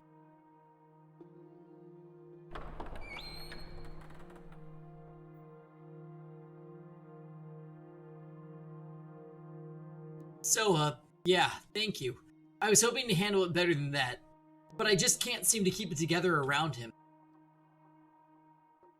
I'm really sorry. Can hardly blame you. Thanks. There's something really unsettling about him. Can't say I disagree. What was the deal with that question anyway? The cliff. Yeah. I think it's best if you don't linger on it. Any way you look at it, he had to be. Never mind. Anyway, keep your eye out. You probably want to be extra careful tonight. After all, I'm scared he might be up to something. There's no saying where he actually went. I'm with Mel. I have a bad feeling about what he might do. After a conversation like that, you'd be crazy not to be on alert. That would be wise, yes. I plan to head straight back to my room. Yeah, that sounds like a good plan. Do you really think we'll be able to get his key? I still can't bring myself to believe there's anything between him and the Saintess. And the Lord's pretty much always inaccessible. Does the Lord say anything when we're all together? Such as? At all. Something to give me some idea what kind of person he is. Sorry, I've got nothing. I usually keep my mouth shut when I'm in with them. And they hardly ever talk to each other either. See. Sorry. I'm pretty sure you've already heard this, but the Lord's an incredibly suspicious man. I'm not sure he's capable of trusting anyone at all. So it's not really a situation where I can go up and ask him about his personal life. The several failed assassination attempts, among other things, he's just grown to be suspicious of everyone around him. If someone is walking up to him and he even thinks they might try something, that's all it takes for him to have them beheaded. As a person, his reputation's awful, but he has done a ton to improve the city's economy. So the merchants and artisans think he's alright. And out of curiosity, what's the Lord's name? Huh? Oh, you don't know that either? His name is Jean-Francois Barnier. Oh. What does this mean?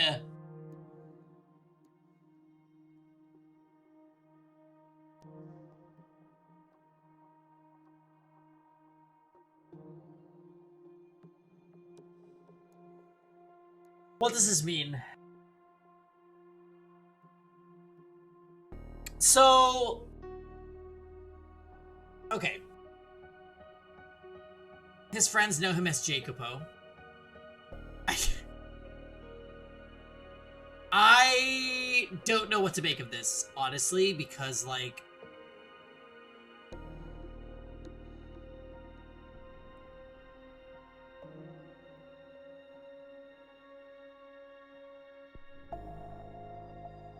French isn't really can't hurt you. Why do Nelly and Mel have the same names? But the other characters don't have the same names. It's gonna actually be super significant if we call out the swordsman as being Yukimasa and he says yay or nay. This door is super cool, by the way. This is a very good door. I was gonna make a comment earlier that doors 1 through 3 blew the rest of the game out of the water, but I don't think so, because every door has their own significance, even if there are dry periods.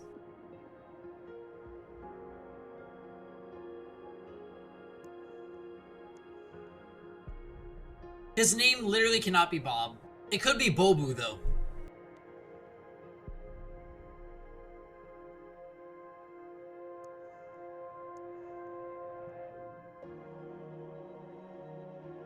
What?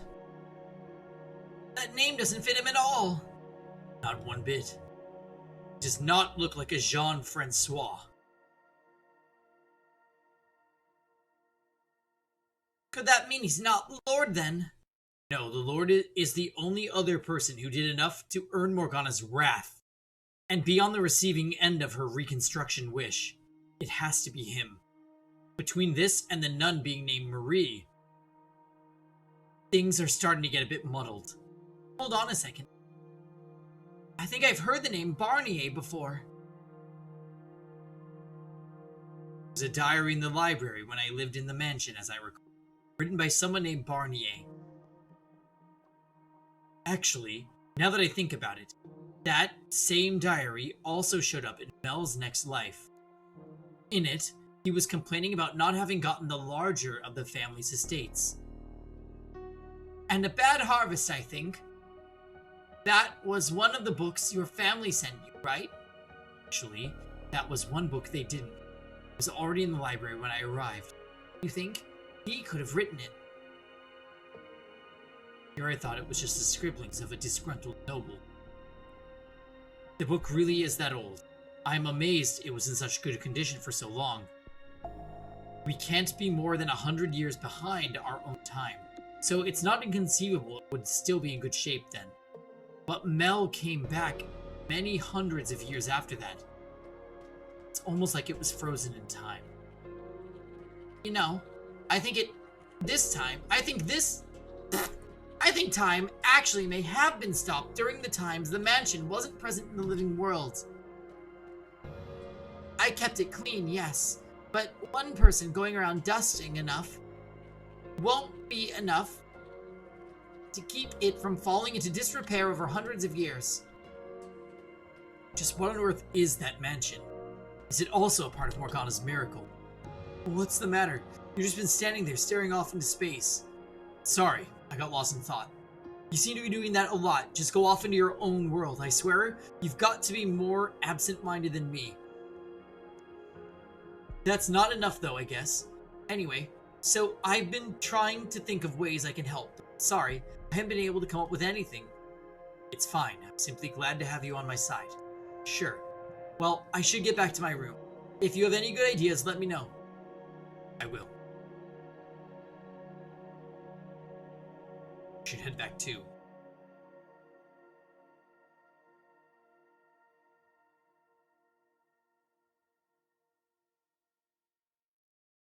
I know we don't have that much time, Michael, and that concerns you, but try not to agonize over it too much. Sorry.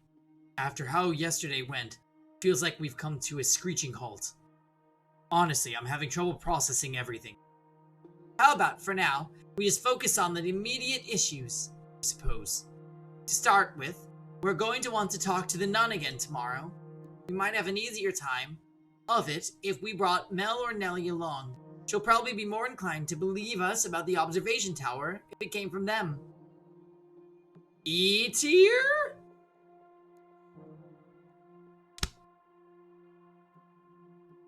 I feel like it's been a century since you've appeared in my chat, E-tier. How's it going? Might work. Though it presents another potential problem. What if she doesn't believe them? It could put the two of them at risk. And there's also the chance she's not involved with this swordsman at all, as she claims. In which case, convincing her doesn't get us any closer to getting the truth out of it. Maybe it would be better to approach it from the Lords. Did you hear that? It came from over by the window. Maybe it's a cat. Go check. No, it's a Japanese swordsman.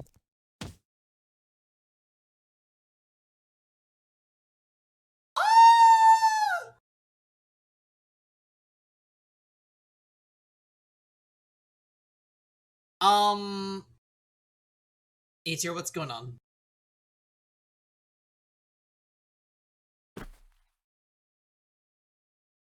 Damn it, there's someone in there.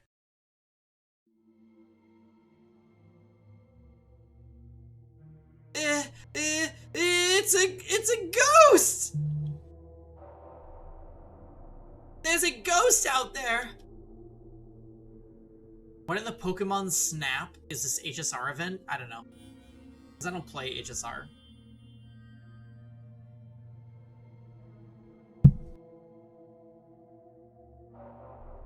Get away from the window! Hurry! You don't want it to possess you! Calm down. Your scream startled me far more than anything. You're tired. Well, every day, E-tier. Not yet homeless. Well, that's good. The school year just started though, so that means work is like back up and running officially, yeah? How am I supposed to calm down? We have to go find Mel and get another room. We can't stay in this one any longer. No way. Don't think it was a ghost. In fact, I'm going after them. What? No, you can't be serious. Michael?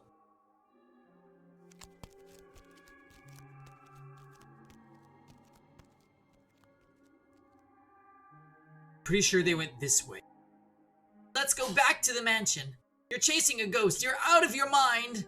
You know, now that I think about it, she's essentially a ghost herself, afraid of another ghost. I think I saw a movement in the bushes over there. Is this the one?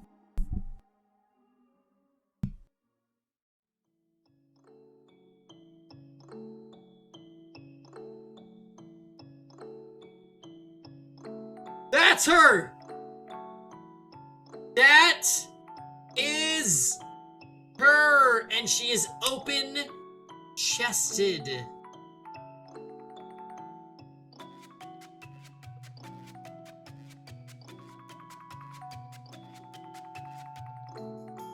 This is absolutely Maria. Yeah! Oh, you found me! Is that who I think it is?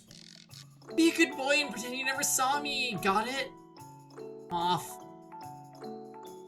Hold on. Go after her! Stop, please. I want to talk to you. You stop! Why are you chasing me? For the record, I wasn't breaking in for nefarious reasons, so you don't need to take me into the guards. I'm not going to report you. All I want to do is talk. I've got nothing to say to you. Well, I do, so please stop. What's your deal anyway? You some kind of creep? No. How the hell's a man chasing a woman down a dark road not a creep? Ask as if you look any less suspicious. Screw off and stop chasing me, damn it. Stop running. Is someone there? Perfect. Help, please. I'm being chased by a strange man. What are you? It's going to do terrible things to me.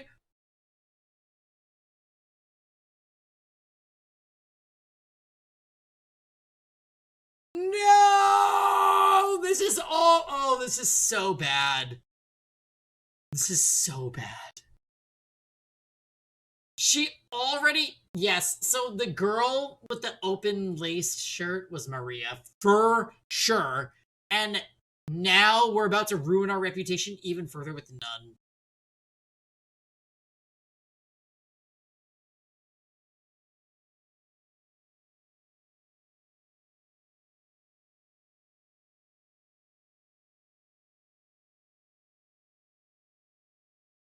Is this as bad as it looks?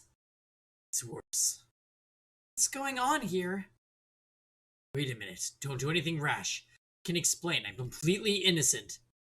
Maria?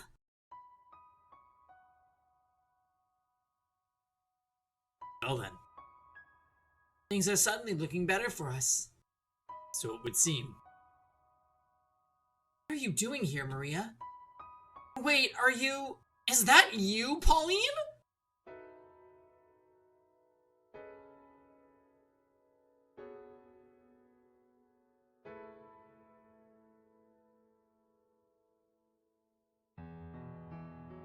Liar! Alright. We need to get to the bottom of this nun because she is a freaking liar. She's a liar.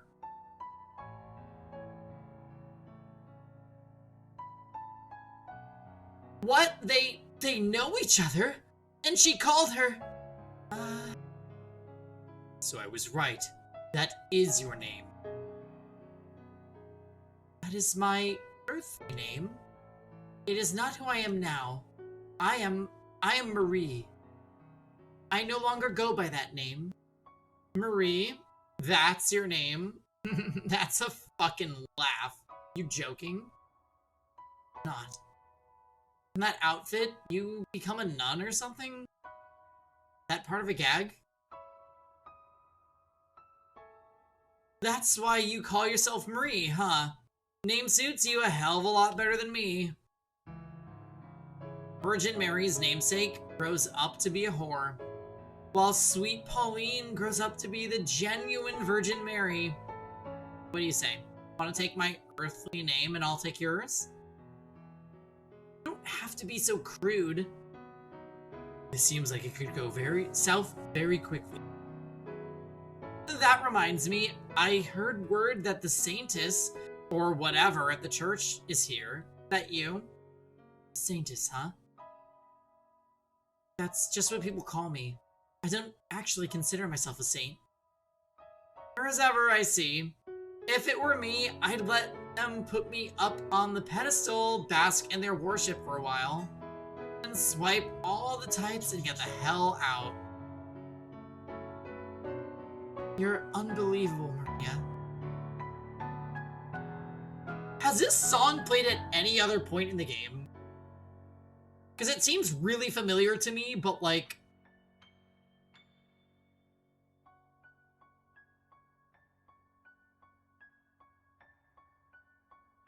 Okay. It's played a few times. Gotcha.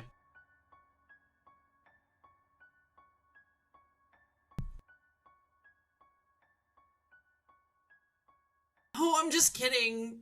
Don't take what I say so seriously. What did you come here for, yeah? So this Christianity that them Christians so harshly follow, it must kill them knowing it was based off of... Well, Matt? Spread your teaching.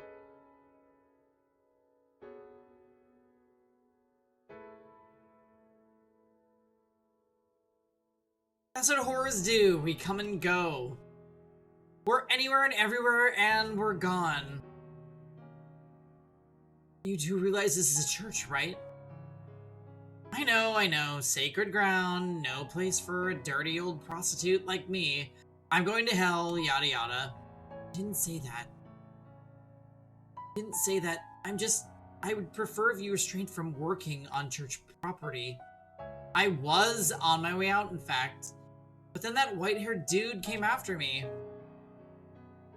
I do believe you tried to break into my room first. What? You keep your mouth shut. Tried to break in? What for? What's it matter for you? I'm a whore. Maybe someone hired me. Or maybe I came to pillage the tithe box.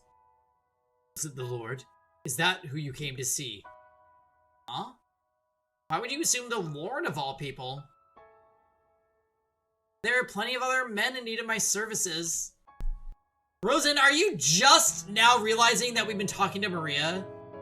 Are you just realizing it?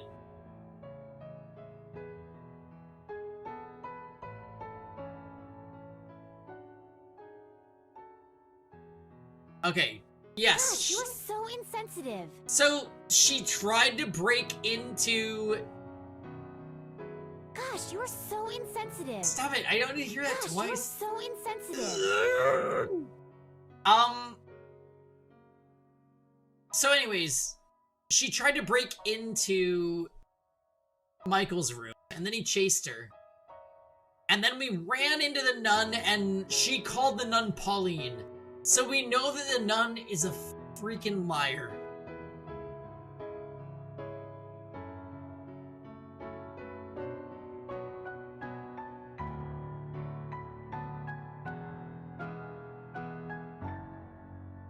I thought there might be something between you two. There's nothing between us.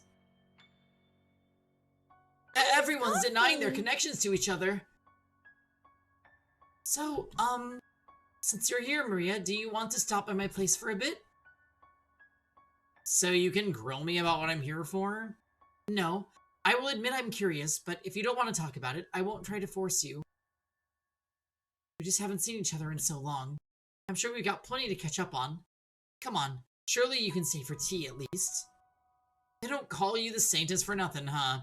You'll even invite a whore into your house for friendly chit-chat. Wish you'd stop calling me that. You're an old friend who I haven't seen in years.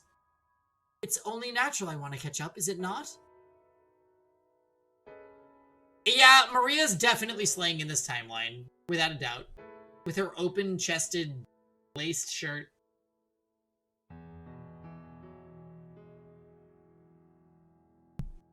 We knew it was her as soon as we saw her. They're old friends. Not sure that exactly applies to us, you know. But sure, why not? Though, to tell you the truth, I have no idea what the hell we'd even talk about, so I'll agree to come on one condition. White hair comes with... Who, me? You can't let this opportunity go. Now that we know the nun is Pauline, we might be able to get more out of her. It's fair, but still.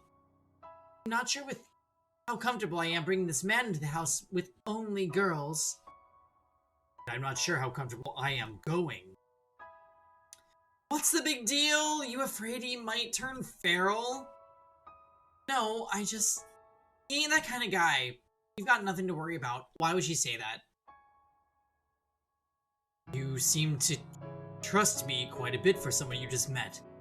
Not so much trust, just more like the air you give off. Air. You don't look like you've got the balls to do it.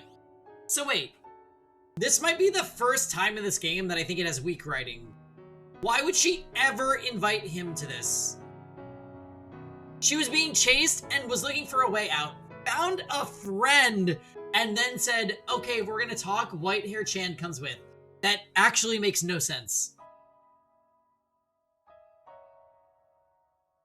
And, like, I love Maria because she's unhinged, but this doesn't actually make any sense at all. Also, this song is reminding me of Steins Gate.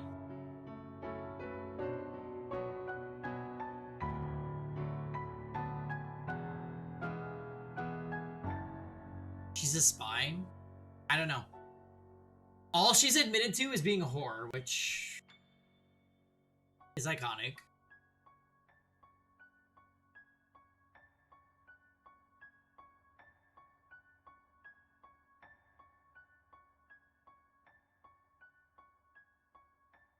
There's something to it, but I can't say what yet. Okay.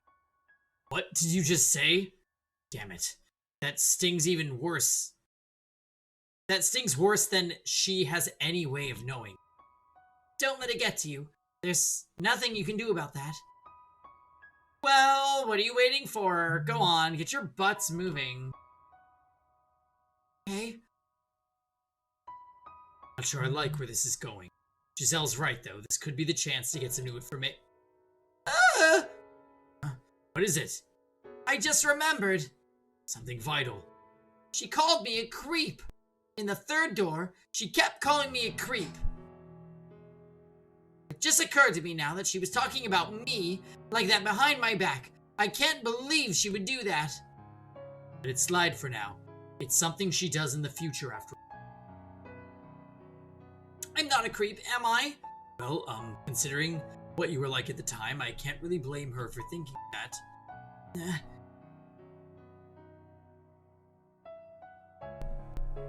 I wish I could erase that phase of my life entirely.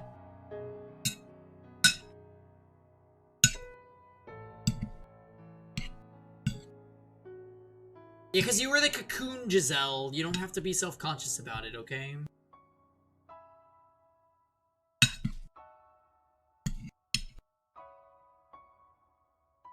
Even I get shivers thinking of the maid me. I honestly don't think it was that bad myself. I'll take that as a compliment. Please do. That maid outfit, though, is quite alright. And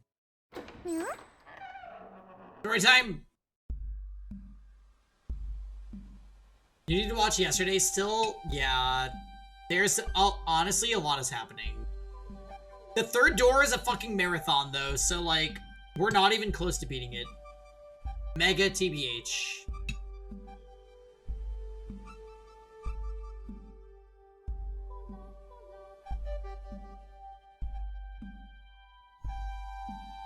What did you see in concert story time?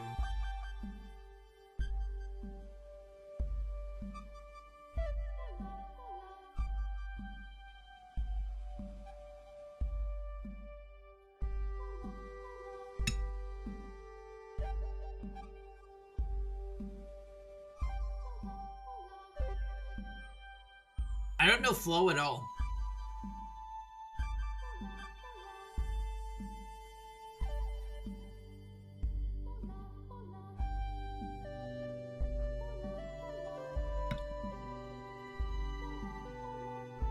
No.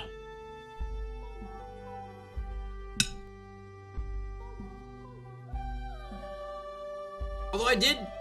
So, I learned about Naruto through Shonen Jump magazine.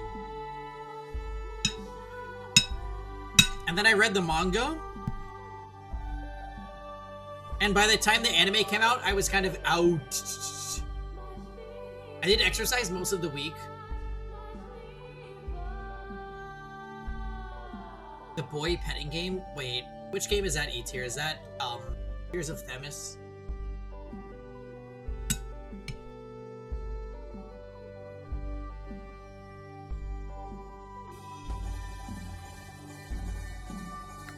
You did a lot of anime stuff?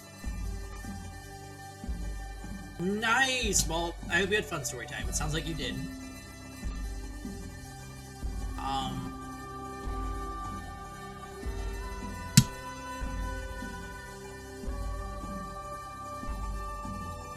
This is a new song.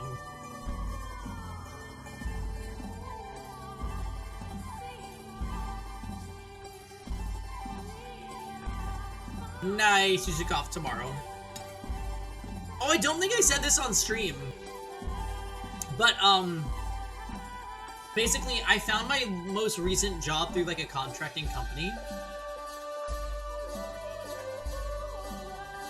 And my minimum hours of work were completed so that I can be brought into the company as, like, an employee of the company, not of the recruiting company. So I have, like, full benefits and 401k and PTO and all that jazz. So that is officially starting as of this week. So I am, like, super happy.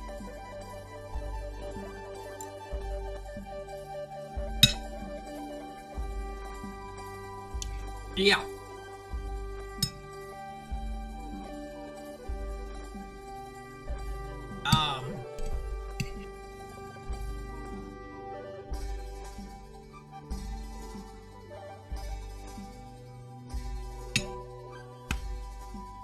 Thank you.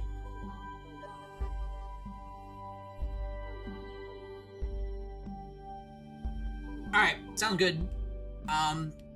You'll be joining VOD Kuroi and VOD Lisa in the list of people that I call out on the VOD.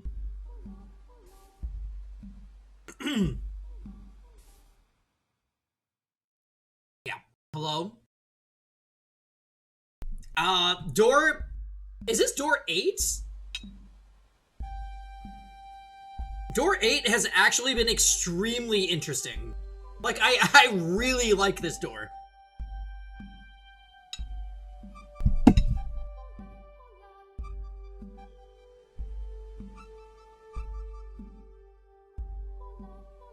Wait, the last thing you will hear before you leave story time.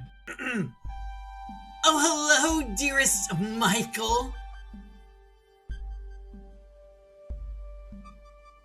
What brings you here so late? Did you come to see me? Why?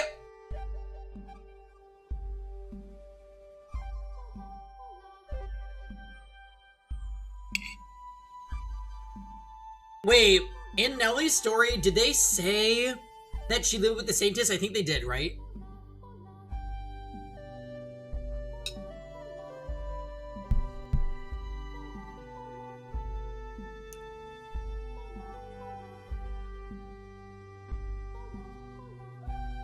Who's a pipsqueak? She lives here. I took her in. Oh, it's a strange lady. She's wearing almost nothing. You're not cold in that? Girl, you don't make it in this business worrying about the cold. What kind of work do you do? Your clothes are really pretty colors. Like something a princess would wear. In a way, I am kind of like a princess. A wicked princess who goes around seduce... Maria, she does not need to hear that. Oh, what's the fuss? I'm just giving her a glimpse of the real world. And you think now is the time for that? This isn't awkward or anything. Also, what's this dearest Michael about? You two a thing or something? Seems a bit young for you. No, that's just what she calls me. That's what I call my brothers. He's my number 2 brother, and we're not related. My real brother's back at the church. He's got the same color hair as me, and we look a little alike. Oh, really? Must be a pretty good-looking fella if he's related to you. Of course he is. I wouldn't let him be my brother if he didn't look good. That's quite the assertion, Nellie. It's so lively in here. I'm stranded in uncharted territory. Oh, I bet you're stiff as a board out there. Relax, deep breaths. Look sharp today, Peggy. Oh, thank you. I'm having dinner right now. Is it almost bedtime?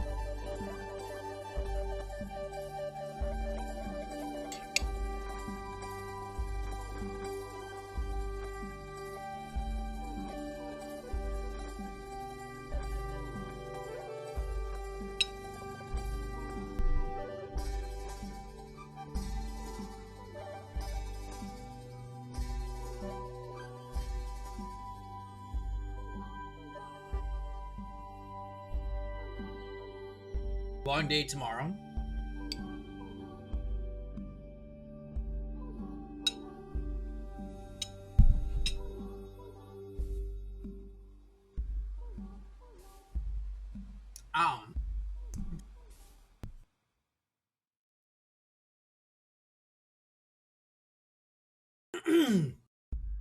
Guys, I'm gonna go on to like a 5-minute break to finish feasting because I'm kind of hungry. I'll be back. Get some water, get some snacks. Fata Morgana is not going anywhere for a bit, so sit tight. I will return. Peace out for a sec.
Okay, I have respawned. Hello, everyone.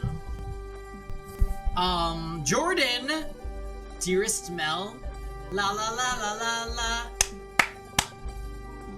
Who are you people? Yeah. That's fair. I was enjoying my dinner, and now I am back. What time is it? Okay, it's 9:30. We'll do Fat Morgan for at least another 30 minutes, and then we'll see where we end up.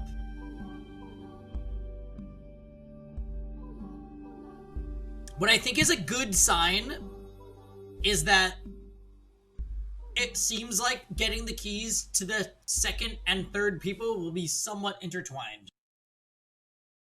Right? Because this is bringing them all together right now.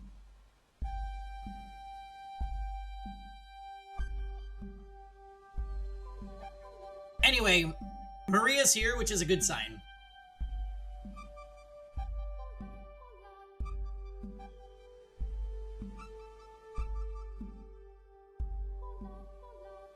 Alright, well, sit down and make yourselves comfortable, everyone. I'll go make some tea, and something to snack on while I'm there. It's a girls' night in! This'll be fun! Why is Michael here, though? You have no idea how much I wish I knew. Oh, that's not important, but you know what is? 3 girls, 1 guy. That's gotta be rough. Actually, make that 4 girls!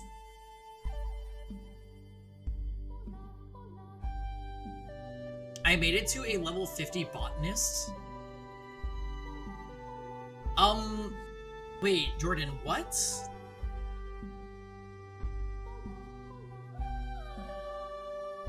Wait, are you playing 14? Jordan. And you need me for side quests? Is that what you just said?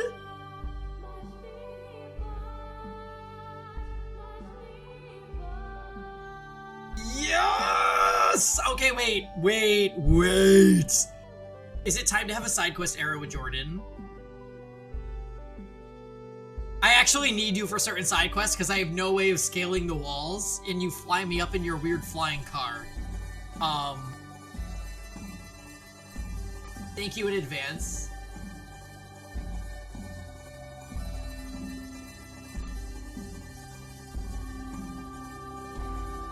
Huh? Why would that be rough? Tell me, you've got 3 girls in one room? What do you think they're gonna talk about? Love! Romance! And there he sits, all alone in a pink cloud of girl talk. That sounds uncomfortable. And we get to watch him twist and squirm. That sounds like fun. What do they think I am, their plaything? I didn't just sense you smiling too, did I? Oh, no, not at all. I was just thinking, I feel kind of bad for you. Why don't I believe you? We don't have time for this. Morgana's still locked up in the tower, even as we speak. I get where you're coming from, but I don't think this will turn out to be a waste of time. All 3 of them have ties to the men with their keys. We could very well learn something from their conversation that could lead to a breakthrough. So I say we participate. See where it goes. What's this? Already friends, you 2? Yup, I like this lady a lot. She's a sweet little girl, what's not to love? You know, that kind of makes me jealous. It took a long time for you to warm up to me, Nelly. But, no it didn't, I don't think. I don't know, it felt to me like you were keeping your distance. Well, you know, it's not easy to work up the courage to talk to a real-life saint. Oh, Nelly, you know that's not a big deal. I'm not even a real saint. So, what's the conversation? Love? Romance? What about your taste in guys? Oh. You have anyone? A crush? A special someone? You do, don't you? I mean, she's a nun, right? So she's not supposed to have this, and if she does have it, she's not supposed to admit it.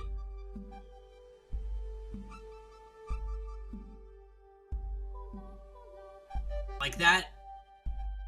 This is an Akko thing to be brought up. I guess we're discussing sin.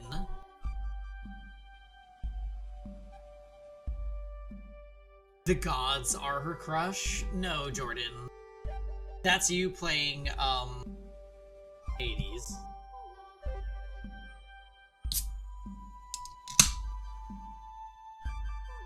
She's very demure. Okay, why is everyone saying that word lately? Is there like a new meme I don't know about? I've seen it 3 times in the last 24 hours and I'm like, oh, it's TikTok? That makes sense why I haven't heard of it. I have not been on TikTok in like probably 3 months.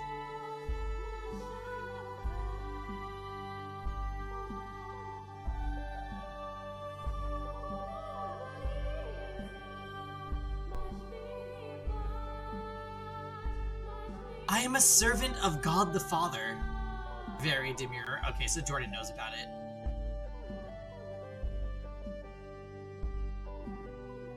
Oh, you say it to fit in, but you don't know the source. This is just like the Ozempic thing. Alright, it's fine. You know what, Jordan? I think we're cut from the same cloth, so I'm just gonna accept it.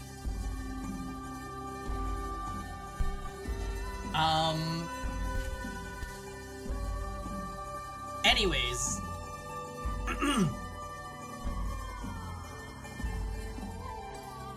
So no, I do not have anyone. Oh, come on! We won't tell, promise! Forbidden love? So romantic, so exciting. Boomer, whatever. TikTok is brain rot.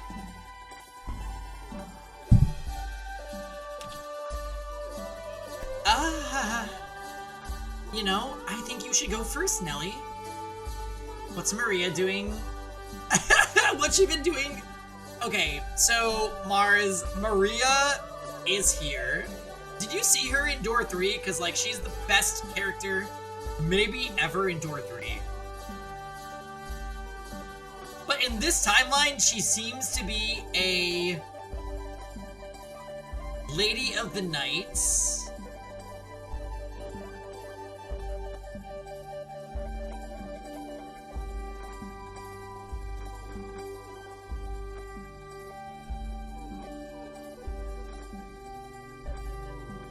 Yeah, she's a great character.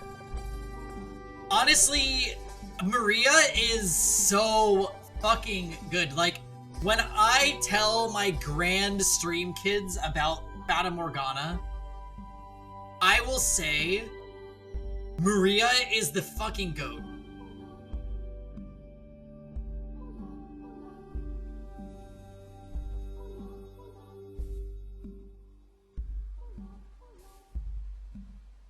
Yeah, my grand stream kids.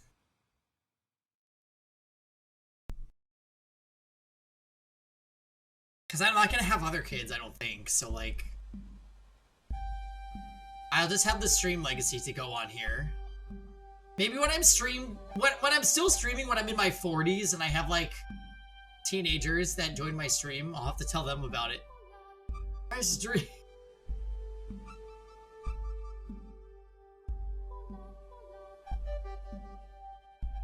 Their hands are all doing the thing, right?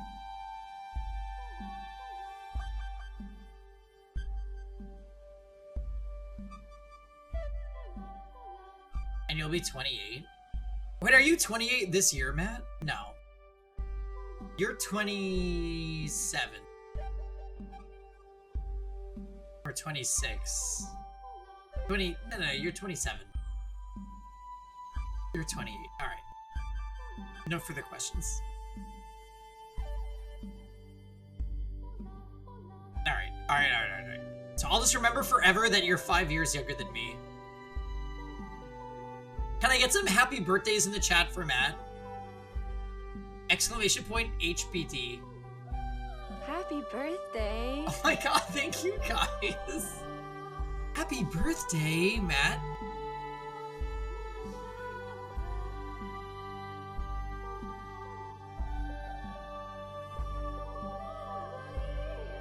Happy birthday. Yes! So let's get some more happy birthdays for Matt.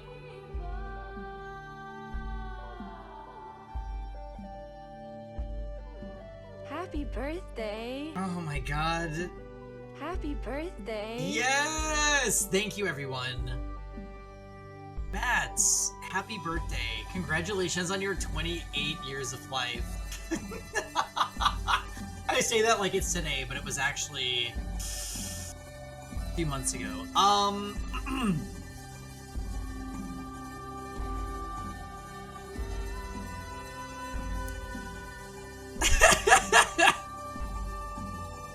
I like princely boys. My brother is the closest thing to my ideal. Oh, and I mean my real brother. Don't say. And you, Maria? What kind of guys do you like? Me? I like me a nice, subservient man. Someone who knows I'm in charge. Subtlety isn't her strong suit, huh? Saber, you waited all this time for your points to build back up to 200. So you could immediately... Happy birthday. Happy birthday! Hey Saber, did you rebuild some stamina in sort of Convallaria, or no? I'm probably gonna play later. Actually, I'm gonna do Genshin later. For the summer event. I don't know if you've done it. Oh, Matt, that's dangerous, please. He waits till his points are 200 and then he immediately redeems Hydrate. It's...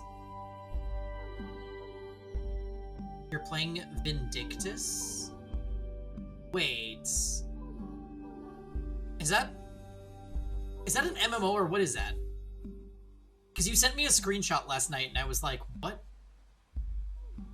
is this? It was literally exclamation point Hina. MMO hack and slash? Okay. That sounds cool.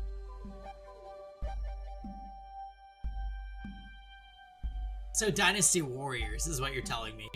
Dynasty Warriors 9.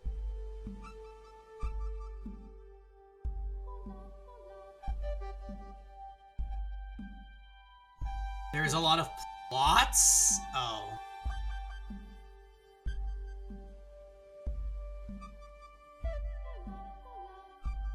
I mean, plot can be good as long as it's not presented to you in the form of Paimon. Paimon kills the plot.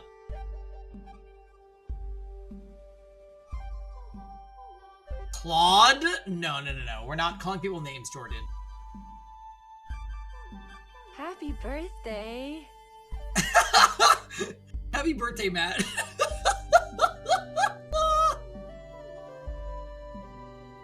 You already sent me a screenshot of an outfit. Is there another one? I think Paimon is funny. Happy birthday. Happy birthday, Matt. Can I get some more happy birthdays for Matt? I was away from Paimon for a week in the Bahamas. Thank you. And experiencing her again made me strongly consider jumping out my window. Have you been doing the summer event, Dots? I think I'm gonna do it. I've been playing Genshin again, and because I got Emily, and it's like very exciting.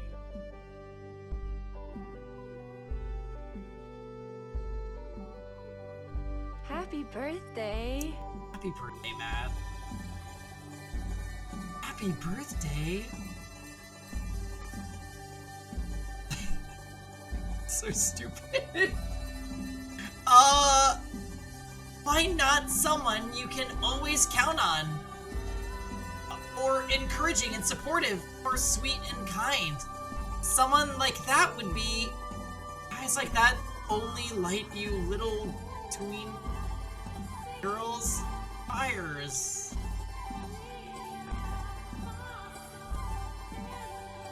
Wait, Jordan, where's the, Happy birthday. the emote where the girl's flinging her ponytail like a helicopter? New Dynasty Warriors game coming out in 2025, I heard. Dynasty Warriors Origins, right? That's what it's called. No! That was a gift emote! Oh.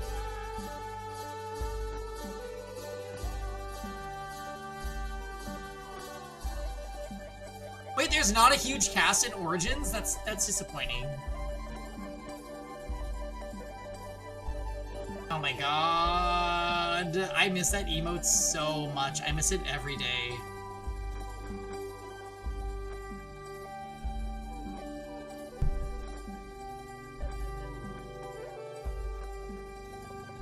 I mean, I'll play it. I'm a Dynasty Warrior stan, so...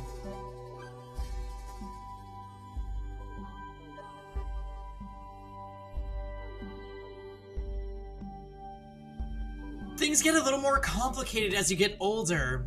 Life stops being quite so simple. So, you start wanting to find someone who will make the daily load of shit even a little bit easier to swallow. Really? I'm not sure I want to grow up anymore. Haha. Though, I guess that's partly a result of who I am, so who knows? Maybe you'll have it a little better. Saber, you are nuts! Alright, if you're gonna redeem 2 hydrates, you have to wish Matt a happy birthday.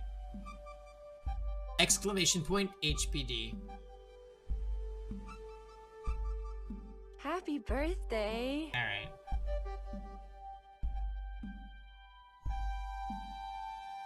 Now Jordan's probably gonna do it.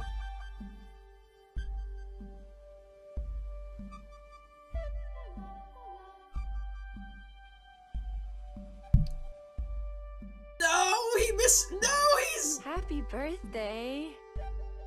Send cute outfits from Vindictus. Okay, my Discord like sleeps when I'm not using it. Oh.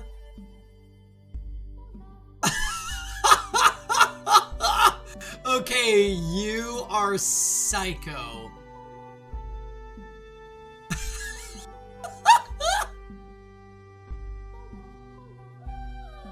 Oh my. Oh.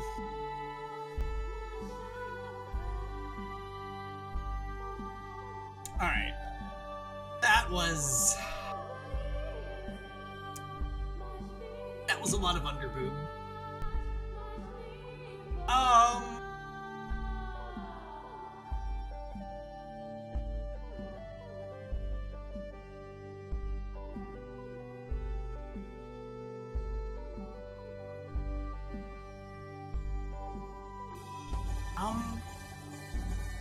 No, I don't see a GIF.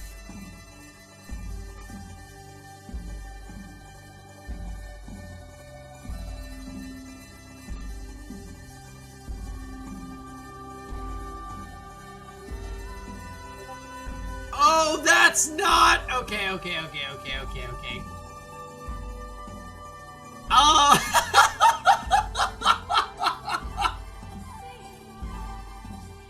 Happy birthday.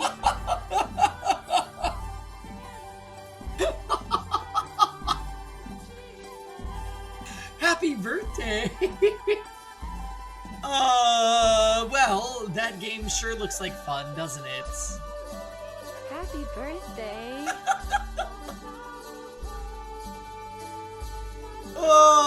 Okay, yeah. Hope so. Now it's your turn, Sister Marie. Me? Well, I suppose I could tell you who my favorite angels are. No. Tell us that you love murderous foreign men, Pauline. Tell us.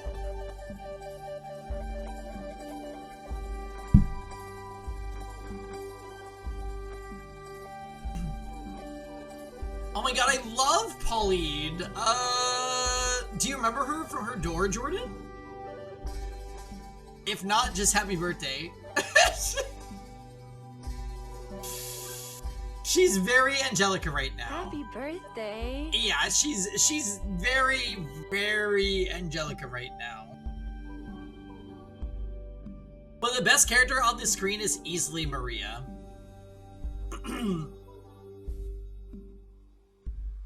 No, it has to be someone real. You have to have someone. I already told you. There's someone else who hasn't gone yet. I can go after that, can't I? Who else is there? You know, that's not a half bad idea. Okay, you know what? I agree with Mars. I think she's more Clarissa because of the maid outfit. I mean, the nun outfit? I mean, what?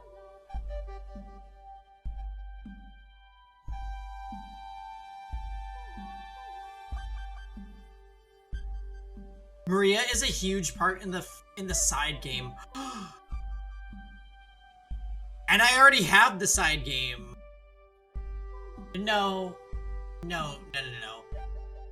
I will say though, Jordan. Happy birthday. Happy birthday, Matt. One of my favorite VN characters ever is Maria. She is literally like SSS plus tier.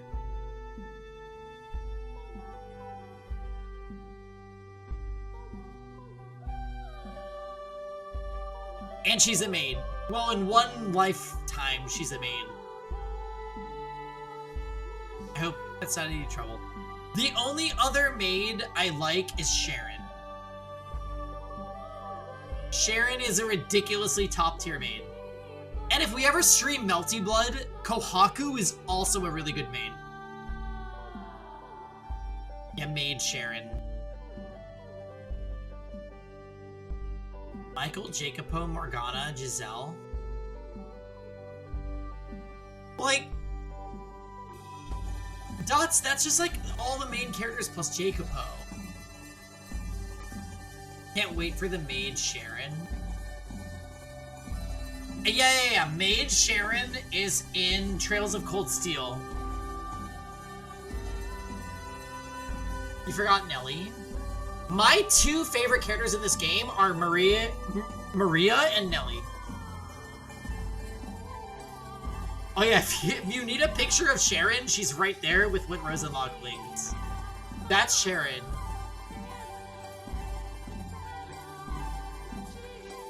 Yeah. Fata Morgana's writing is so good, Dots, so I can see why you would go with that. However, I, from a more chaotic perspective, love Maria, and Nelly might be my third favorite. I think I could see my second being Morgana, maybe.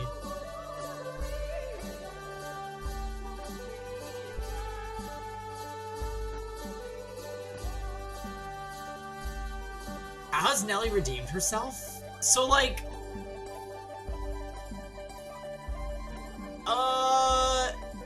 alright, so Nelly was chaotic as fuck in the first door, you remember. Psychotic syncests, cutting hair, all the craziness, right? And then in this door, Nelly is like a sick little girl that is being treated by her brother who loves her. But they don't know that making her drink someone else's blood isn't actually a medicine, because it's the year like 1000 and everybody doesn't have medical knowledge. So, you go back in time and learn about the dynamic between Nelly and Mel, dearest Mel, if you will. Dearest Smell, if you're nasty. And,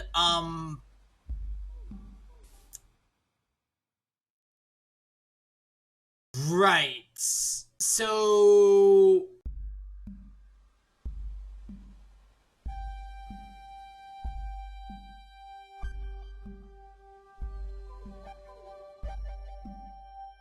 Right, the mop.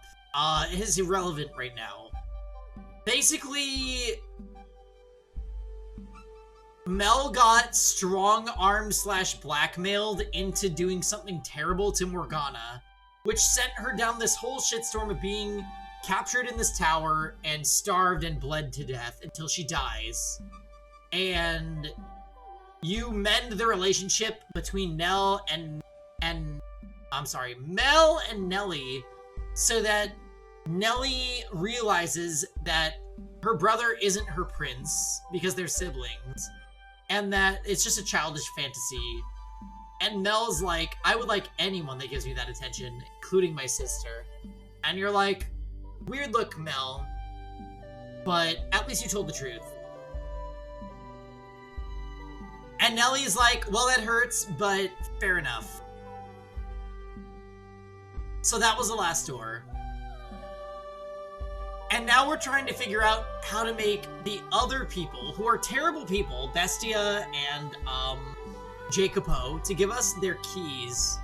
And the only way to do it is through women in their lives, which are Pauline on the right and Maria on the left. Yes! It's back. All right. Whose channel is that? Honey Bee.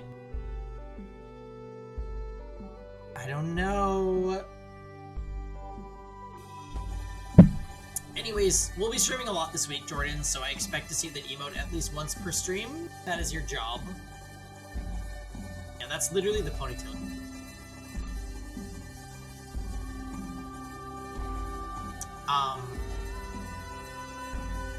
Agreed! I want to know too!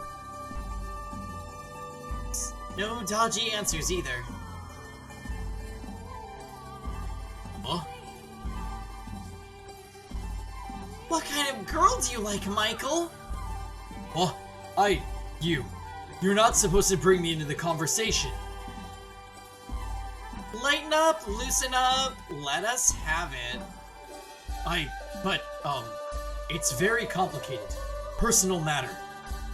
Then how about we make things simple? Turn it into a choice. A choice? Of the three of us, who ticks the most of the boxes on your complicated tastes?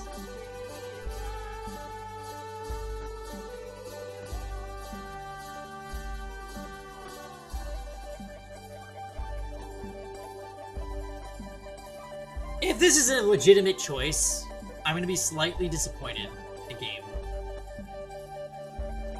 Don't think about it too hard, just pick one. Me? The teensy tiny one? Or the nun? What will it be? What on earth have I got myself into? The way they're staring at me, I'm not getting out of this.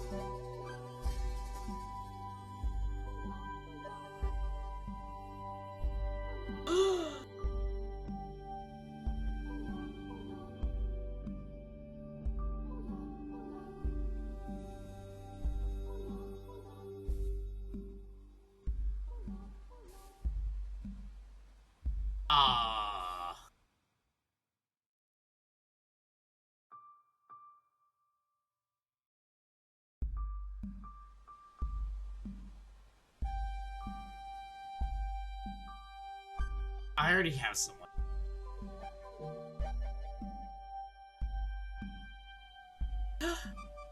Do you have nothing left to say? What? Really? Psh, that's no fun. You can still tell us what lights your fire at least, even if you've already got someone. Loving someone is a beautiful thing. I will pray for God to grant you both his blessing. What's she like, though? I want to know. Tell us about her. What's she like? She's always smiling. She's a very cheerful, energetic person. The opposite of me in many ways. So, is she staying at the mansion with you?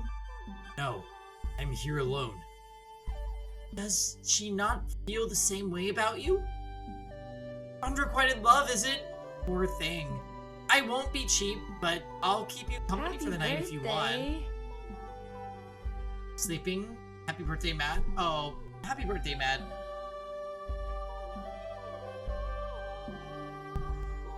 Night, Jordan.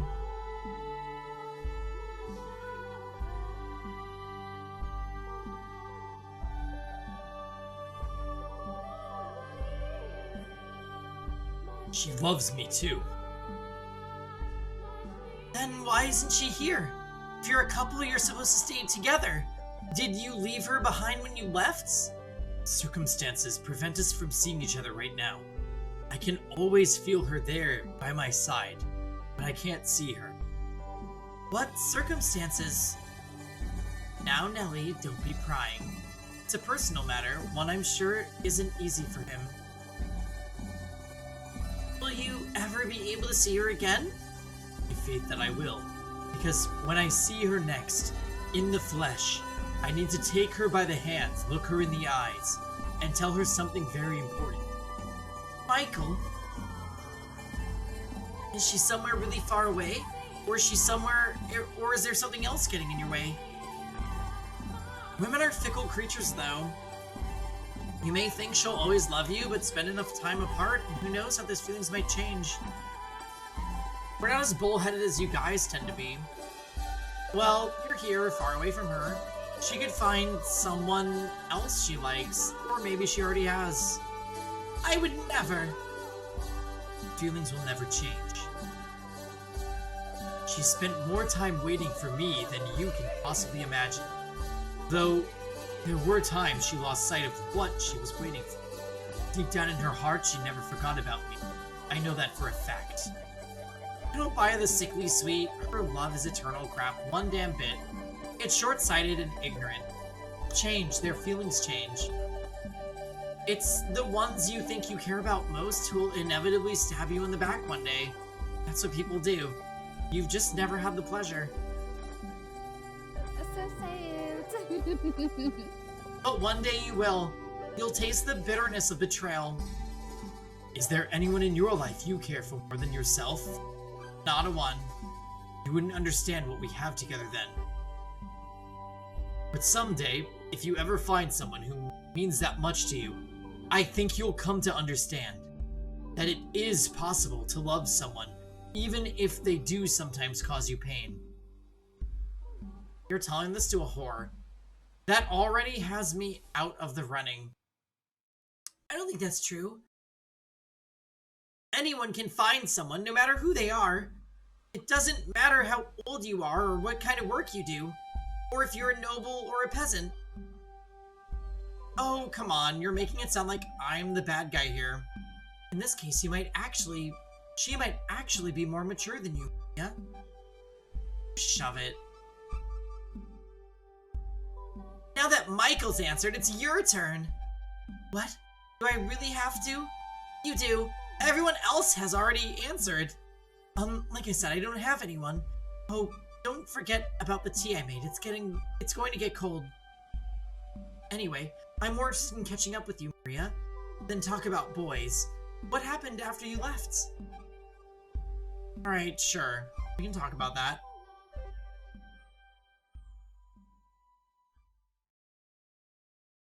Orphanage.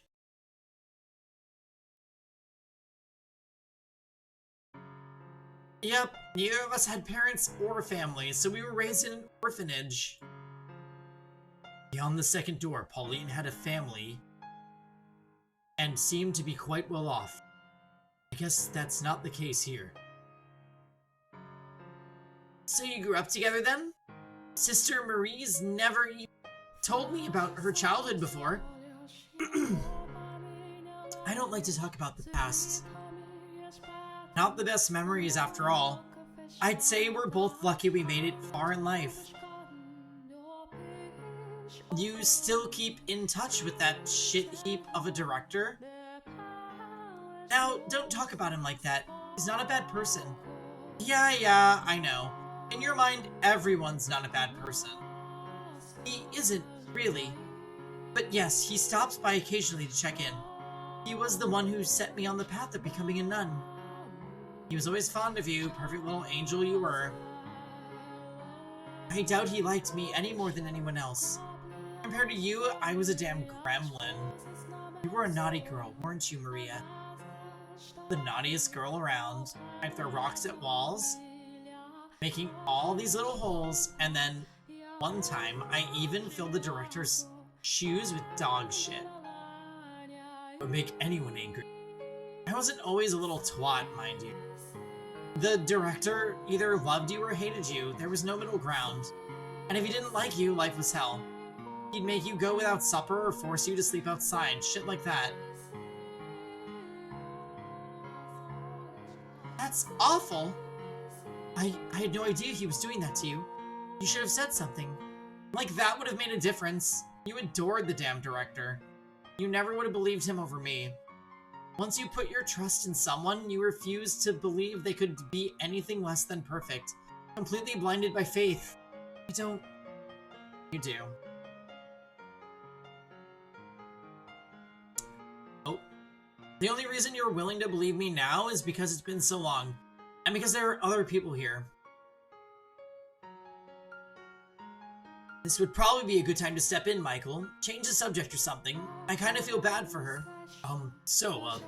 How long were you two together? Until we met? Until we were around 10, I think. Does that sound about right? Sounds about right, yeah. I got fed up with everything and ran off. Ended up at a brothel. Been a whore ever since. It's been, what, 10 years now? I'm practically a veteran. Did you like life at the brothel better than the orphanage, Maria? Between the two, I take the brothel any day. There I've got friends and colleagues, although I did lose a whole bunch of them 4 years ago. 4 years ago. I remember hearing word of a brothel being raided by bandits around that time. Oh, that's where Morgana was! Okay, yes.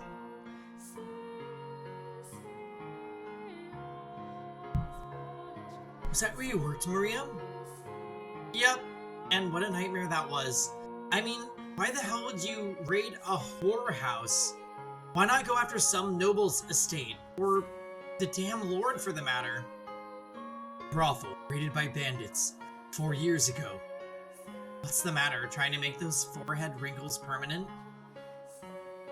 No, I shouldn't be surprised, but I'm beginning to think Maria might have had some contact with Morgana in life as well.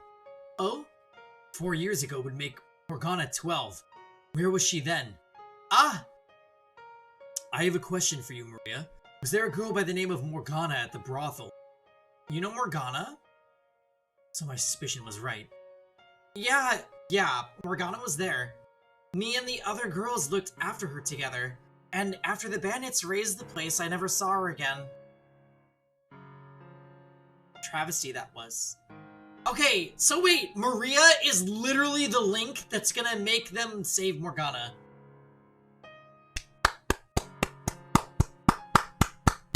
Best girl remains.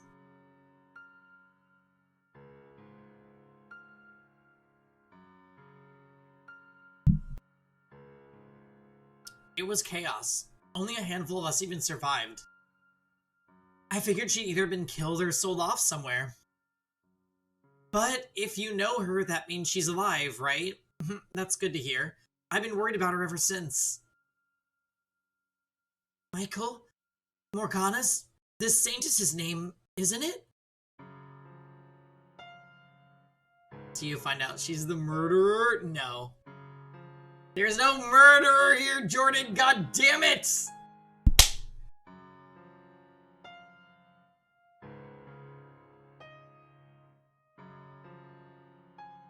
That's what you told me. Huh? Saintess? Pauline! That's right, Nellie. That is indeed the name of the person who performed your miracle. She's locked up in the tower now. Locked up. You told Nellie... You told Nellie all that nonsense too, Michael. Yo, what is up with Javi? We still don't know the mystery of Javi. Because Javi looked like Mel.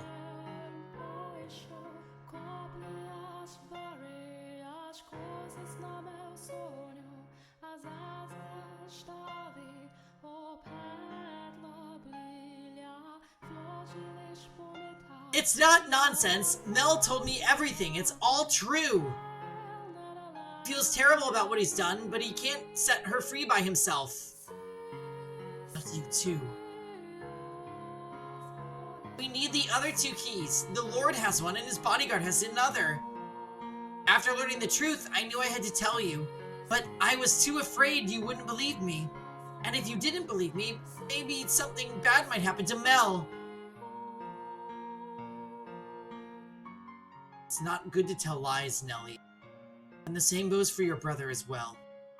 What? The Lord stores his valuables in that tower. That's why it's locked up and you can't get in. Or all 3 of you after his wealth. Of course not! And you, Michael, you need to stop planting these strange suspicions and... See, this is exactly what I was talking about. You haven't changed one bit. You won't even give someone the time of day if they're saying anything that contradicts someone you've decided you trust. And the, watchtower, was it? Can you not bust the door down? I'm still lost as hell here. But the long and short of it is that Morgana might be in that tower. Yes, she is.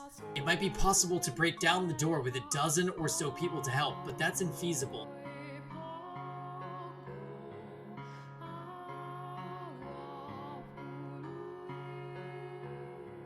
Yeah, we definitely support Maria. Besides, opening the door isn't our only objective. So we need the other keys. Correct. It's not true. He would never do that to someone. Okay. So here's my prediction how the rest of the game is gonna go. Instead of persuading the other 2 people,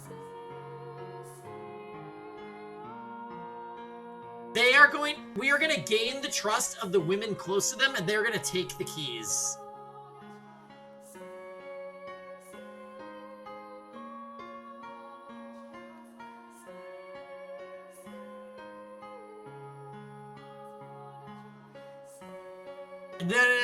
No QTE stealth mission. Just, they're gonna take the keys.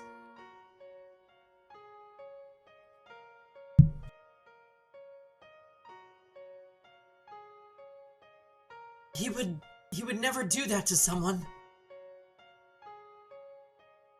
People think he's scary and mean, but they're wrong.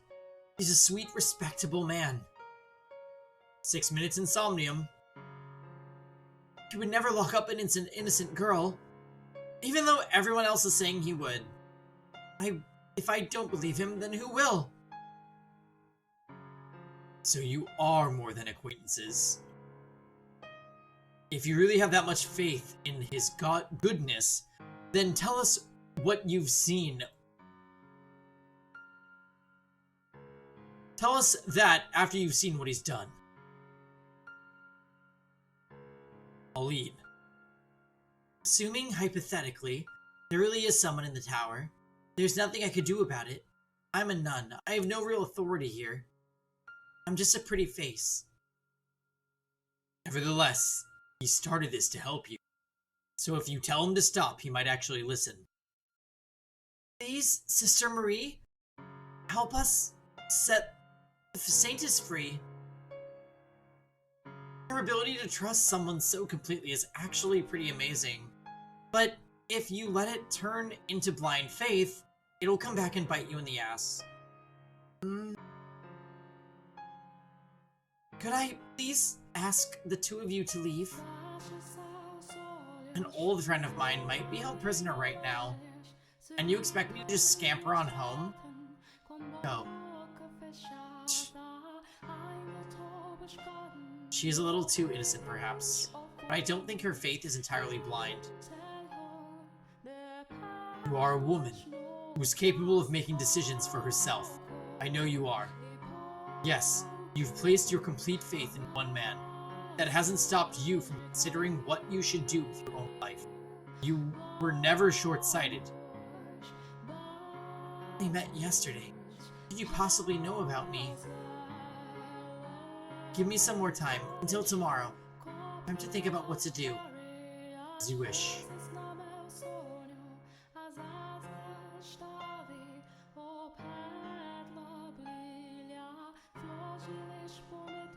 So, is all that really true? It is. How do I know any of that, though? Because... What story should I go with this time? Should I use the letter again? Forget it, it's not important. The Pipsqueak ain't one to go throwing around accusations like that for shits.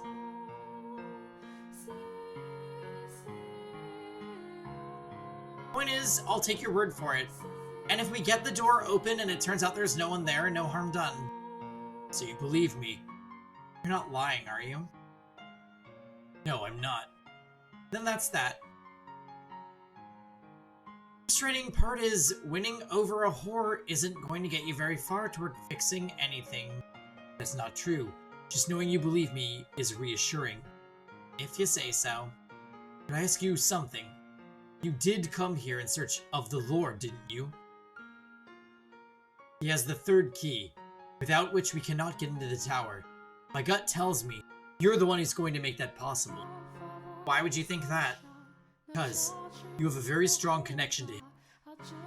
You may think I sound crazy, but your souls are inextricably bound together. Our souls don't even joke. I know how it sounds, but that's the only way. Okay, you got me. I'm done lying. You're right, I came here looking for the Lord. There are rumors going around saying that he's been coming in and out of the church here. So I tried it. I figured I'd take the opportunity to cave his fucking skull in. You what? What you gonna do about it? Call the guards on me?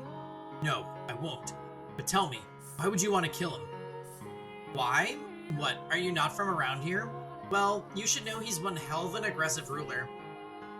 I won't deny he's done wonders for the economy. This city's a great place to be if you're a merchant. Taxes are lower than anywhere else. Oop. Stop. Taxes are lower than anywhere else, and all you need is enough money, and you can buy citizenship. But for the people who've lived here their whole lives, the poor, the peasants, those who need the most help, it's only getting harder to stay afloat. The gap's getting bigger day by day. While the main street's looking lavish and lively, people are literally starving to death on the back streets. He tore down this vineyard that's been around for generations to make room for more shops. And sure, you can import some damn fine wine from the city, but where does that leave everyone who can't afford it? That reminds me, in the third door, he ran some other company's factory out of business for his own profit. Different businesses, same practices. Giselle. The merchants, especially those who came in from other cities, get treated like kings. But the Lord still has plenty of enemies. Ah, I see. So you're someone who doesn't think highly of him then? Pretty much. What would killing one man accomplish, though? Not much, probably. It'd make me feel a hell of a lot better, though. Do you not actually know the Lord in person, then? I've met him before, so I know who to look for. That's about it. There's none of this, what would you call it, inextricably linked souls crap? No fucking thank you. Maria says she's met him, and Morgana mentioned seeing prostitutes at the Lord's Manor when she was first taken there. Could she have been one of them, then? Changing the subject a bit, there's something I wanted to ask you about. Frankly, her being a nun doesn't make a damn lick of sense to me. I mean, this isn't what she wanted with her life. When we were kids at the orphanage, she wasn't exactly this pillar of faith. We said grace before meals, but only because those were the rules. All ceremony, nothing more to it. She appears quite devout to me. I'm thinking something has to have made her that way, forced her into that role. The girl I knew was pretty unexceptional. Had her head in the clouds, though, so never really got along. But she was always talking about how when she left the orphanage, she'd find the perfect man, fall in love, and get married. You could practically see the hearts in her eyes. They'd buy a comfortable house, have a few kids, maybe get a dog. It'd be a happy family, warm and peaceful. And every time she told me this, I'd snort and tell her she needed to get herself a more original dream. At which point she'd start crying and call me mean. Wow, Maria has an impressively jaded 10-year-old girl. She was a girl in love with love, and now she's a bloody nun. I guess it kind of makes sense as an extension of her unwavering trust shtick, but I mean, come on. Surely she could have chosen someone better to put that trust in. Anyway, I guess what I'm trying to get at is, as unreceptive as she was back there, she wasn't doing it maliciously. Not that I have any right to defend her after all the shit I gave her about it. You know, making it very hard to tell whether you like her or not. Don't think too hard about it. Just sticking up for an old acquaintance. Anyway, I think I'll head back. As concerned as I am about Morgana, there ain't much I can do. Guards weren't gonna believe me about the ramblings of some whore, especially not when she's making accusations about the damn Lord. That part's gonna be a real bitch, I figure. If there's something I can do, let me know. You can find me at the brothel in town. Well, I'm off. It's late. I'm not sure how safe it is for you to be wandering around in the dark alone. Maybe I should accompany you. Don't worry, this is my home turf. And besides, if someone did attack, I'm pretty sure I could outrun you. And overpower you at that. Worst part is she's probably right. But...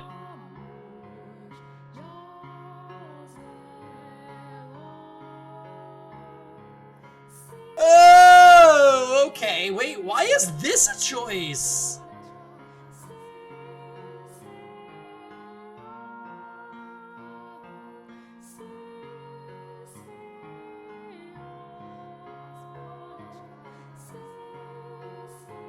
Yeah. I would feel better knowing you made it back safely. I'm telling you I don't need an escort, but if you insist, you're welcome to accompany me. The brothel's in the back streets. If you want, you can even stay for a bit, have a little fun, and go off to Pess. Haha, maybe one day you'll get that stick out of your ass. Giselle. Giselle. What? Ah, hello. What is it? You've been so quiet, I was getting concerned. It's good to know you're still there. I guess I dozed off for a bit. I'm fine, though. Don't need to worry. You sure? Yeah, just, remind me what's going on, would you? Positive nothing's wrong. Positive as positive can be. I promise, I just nodded off. Just convinced Maria to let me escort her back to the brothel. Seriously? Should I not have offered? I didn't think you were thoughtful enough to accompany a lady home at night. It's a low blow. I thought that's what Didier would have done, so that's what I did. Ah, I see. Well, make sure she gets back safely then. I will. Yo, you just gonna stand there? Get moving or I'll leave you in the dust.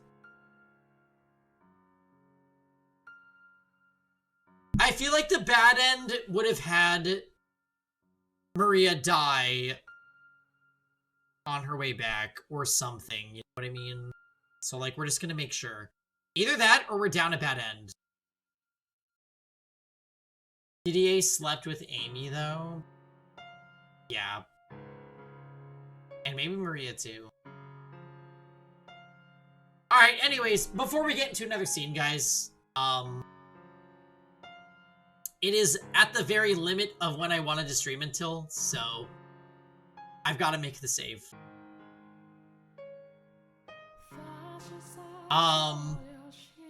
good session. We will be back, I believe, next Sunday with more shenanigans. Yeah, no, I 10:30 is like definitely my cutoff because I gotta start getting to bed. I wake up pretty early for more work on Mondays, so it's a whole thing. But anyways, guys, thank you for watching. We will be back on Tuesday. It'll be Iodine Chronicles. Please look forward to the schedule, which I will release tomorrow. Have a good night, guys. Thank you for watching. I appreciate you all. Toodaloo.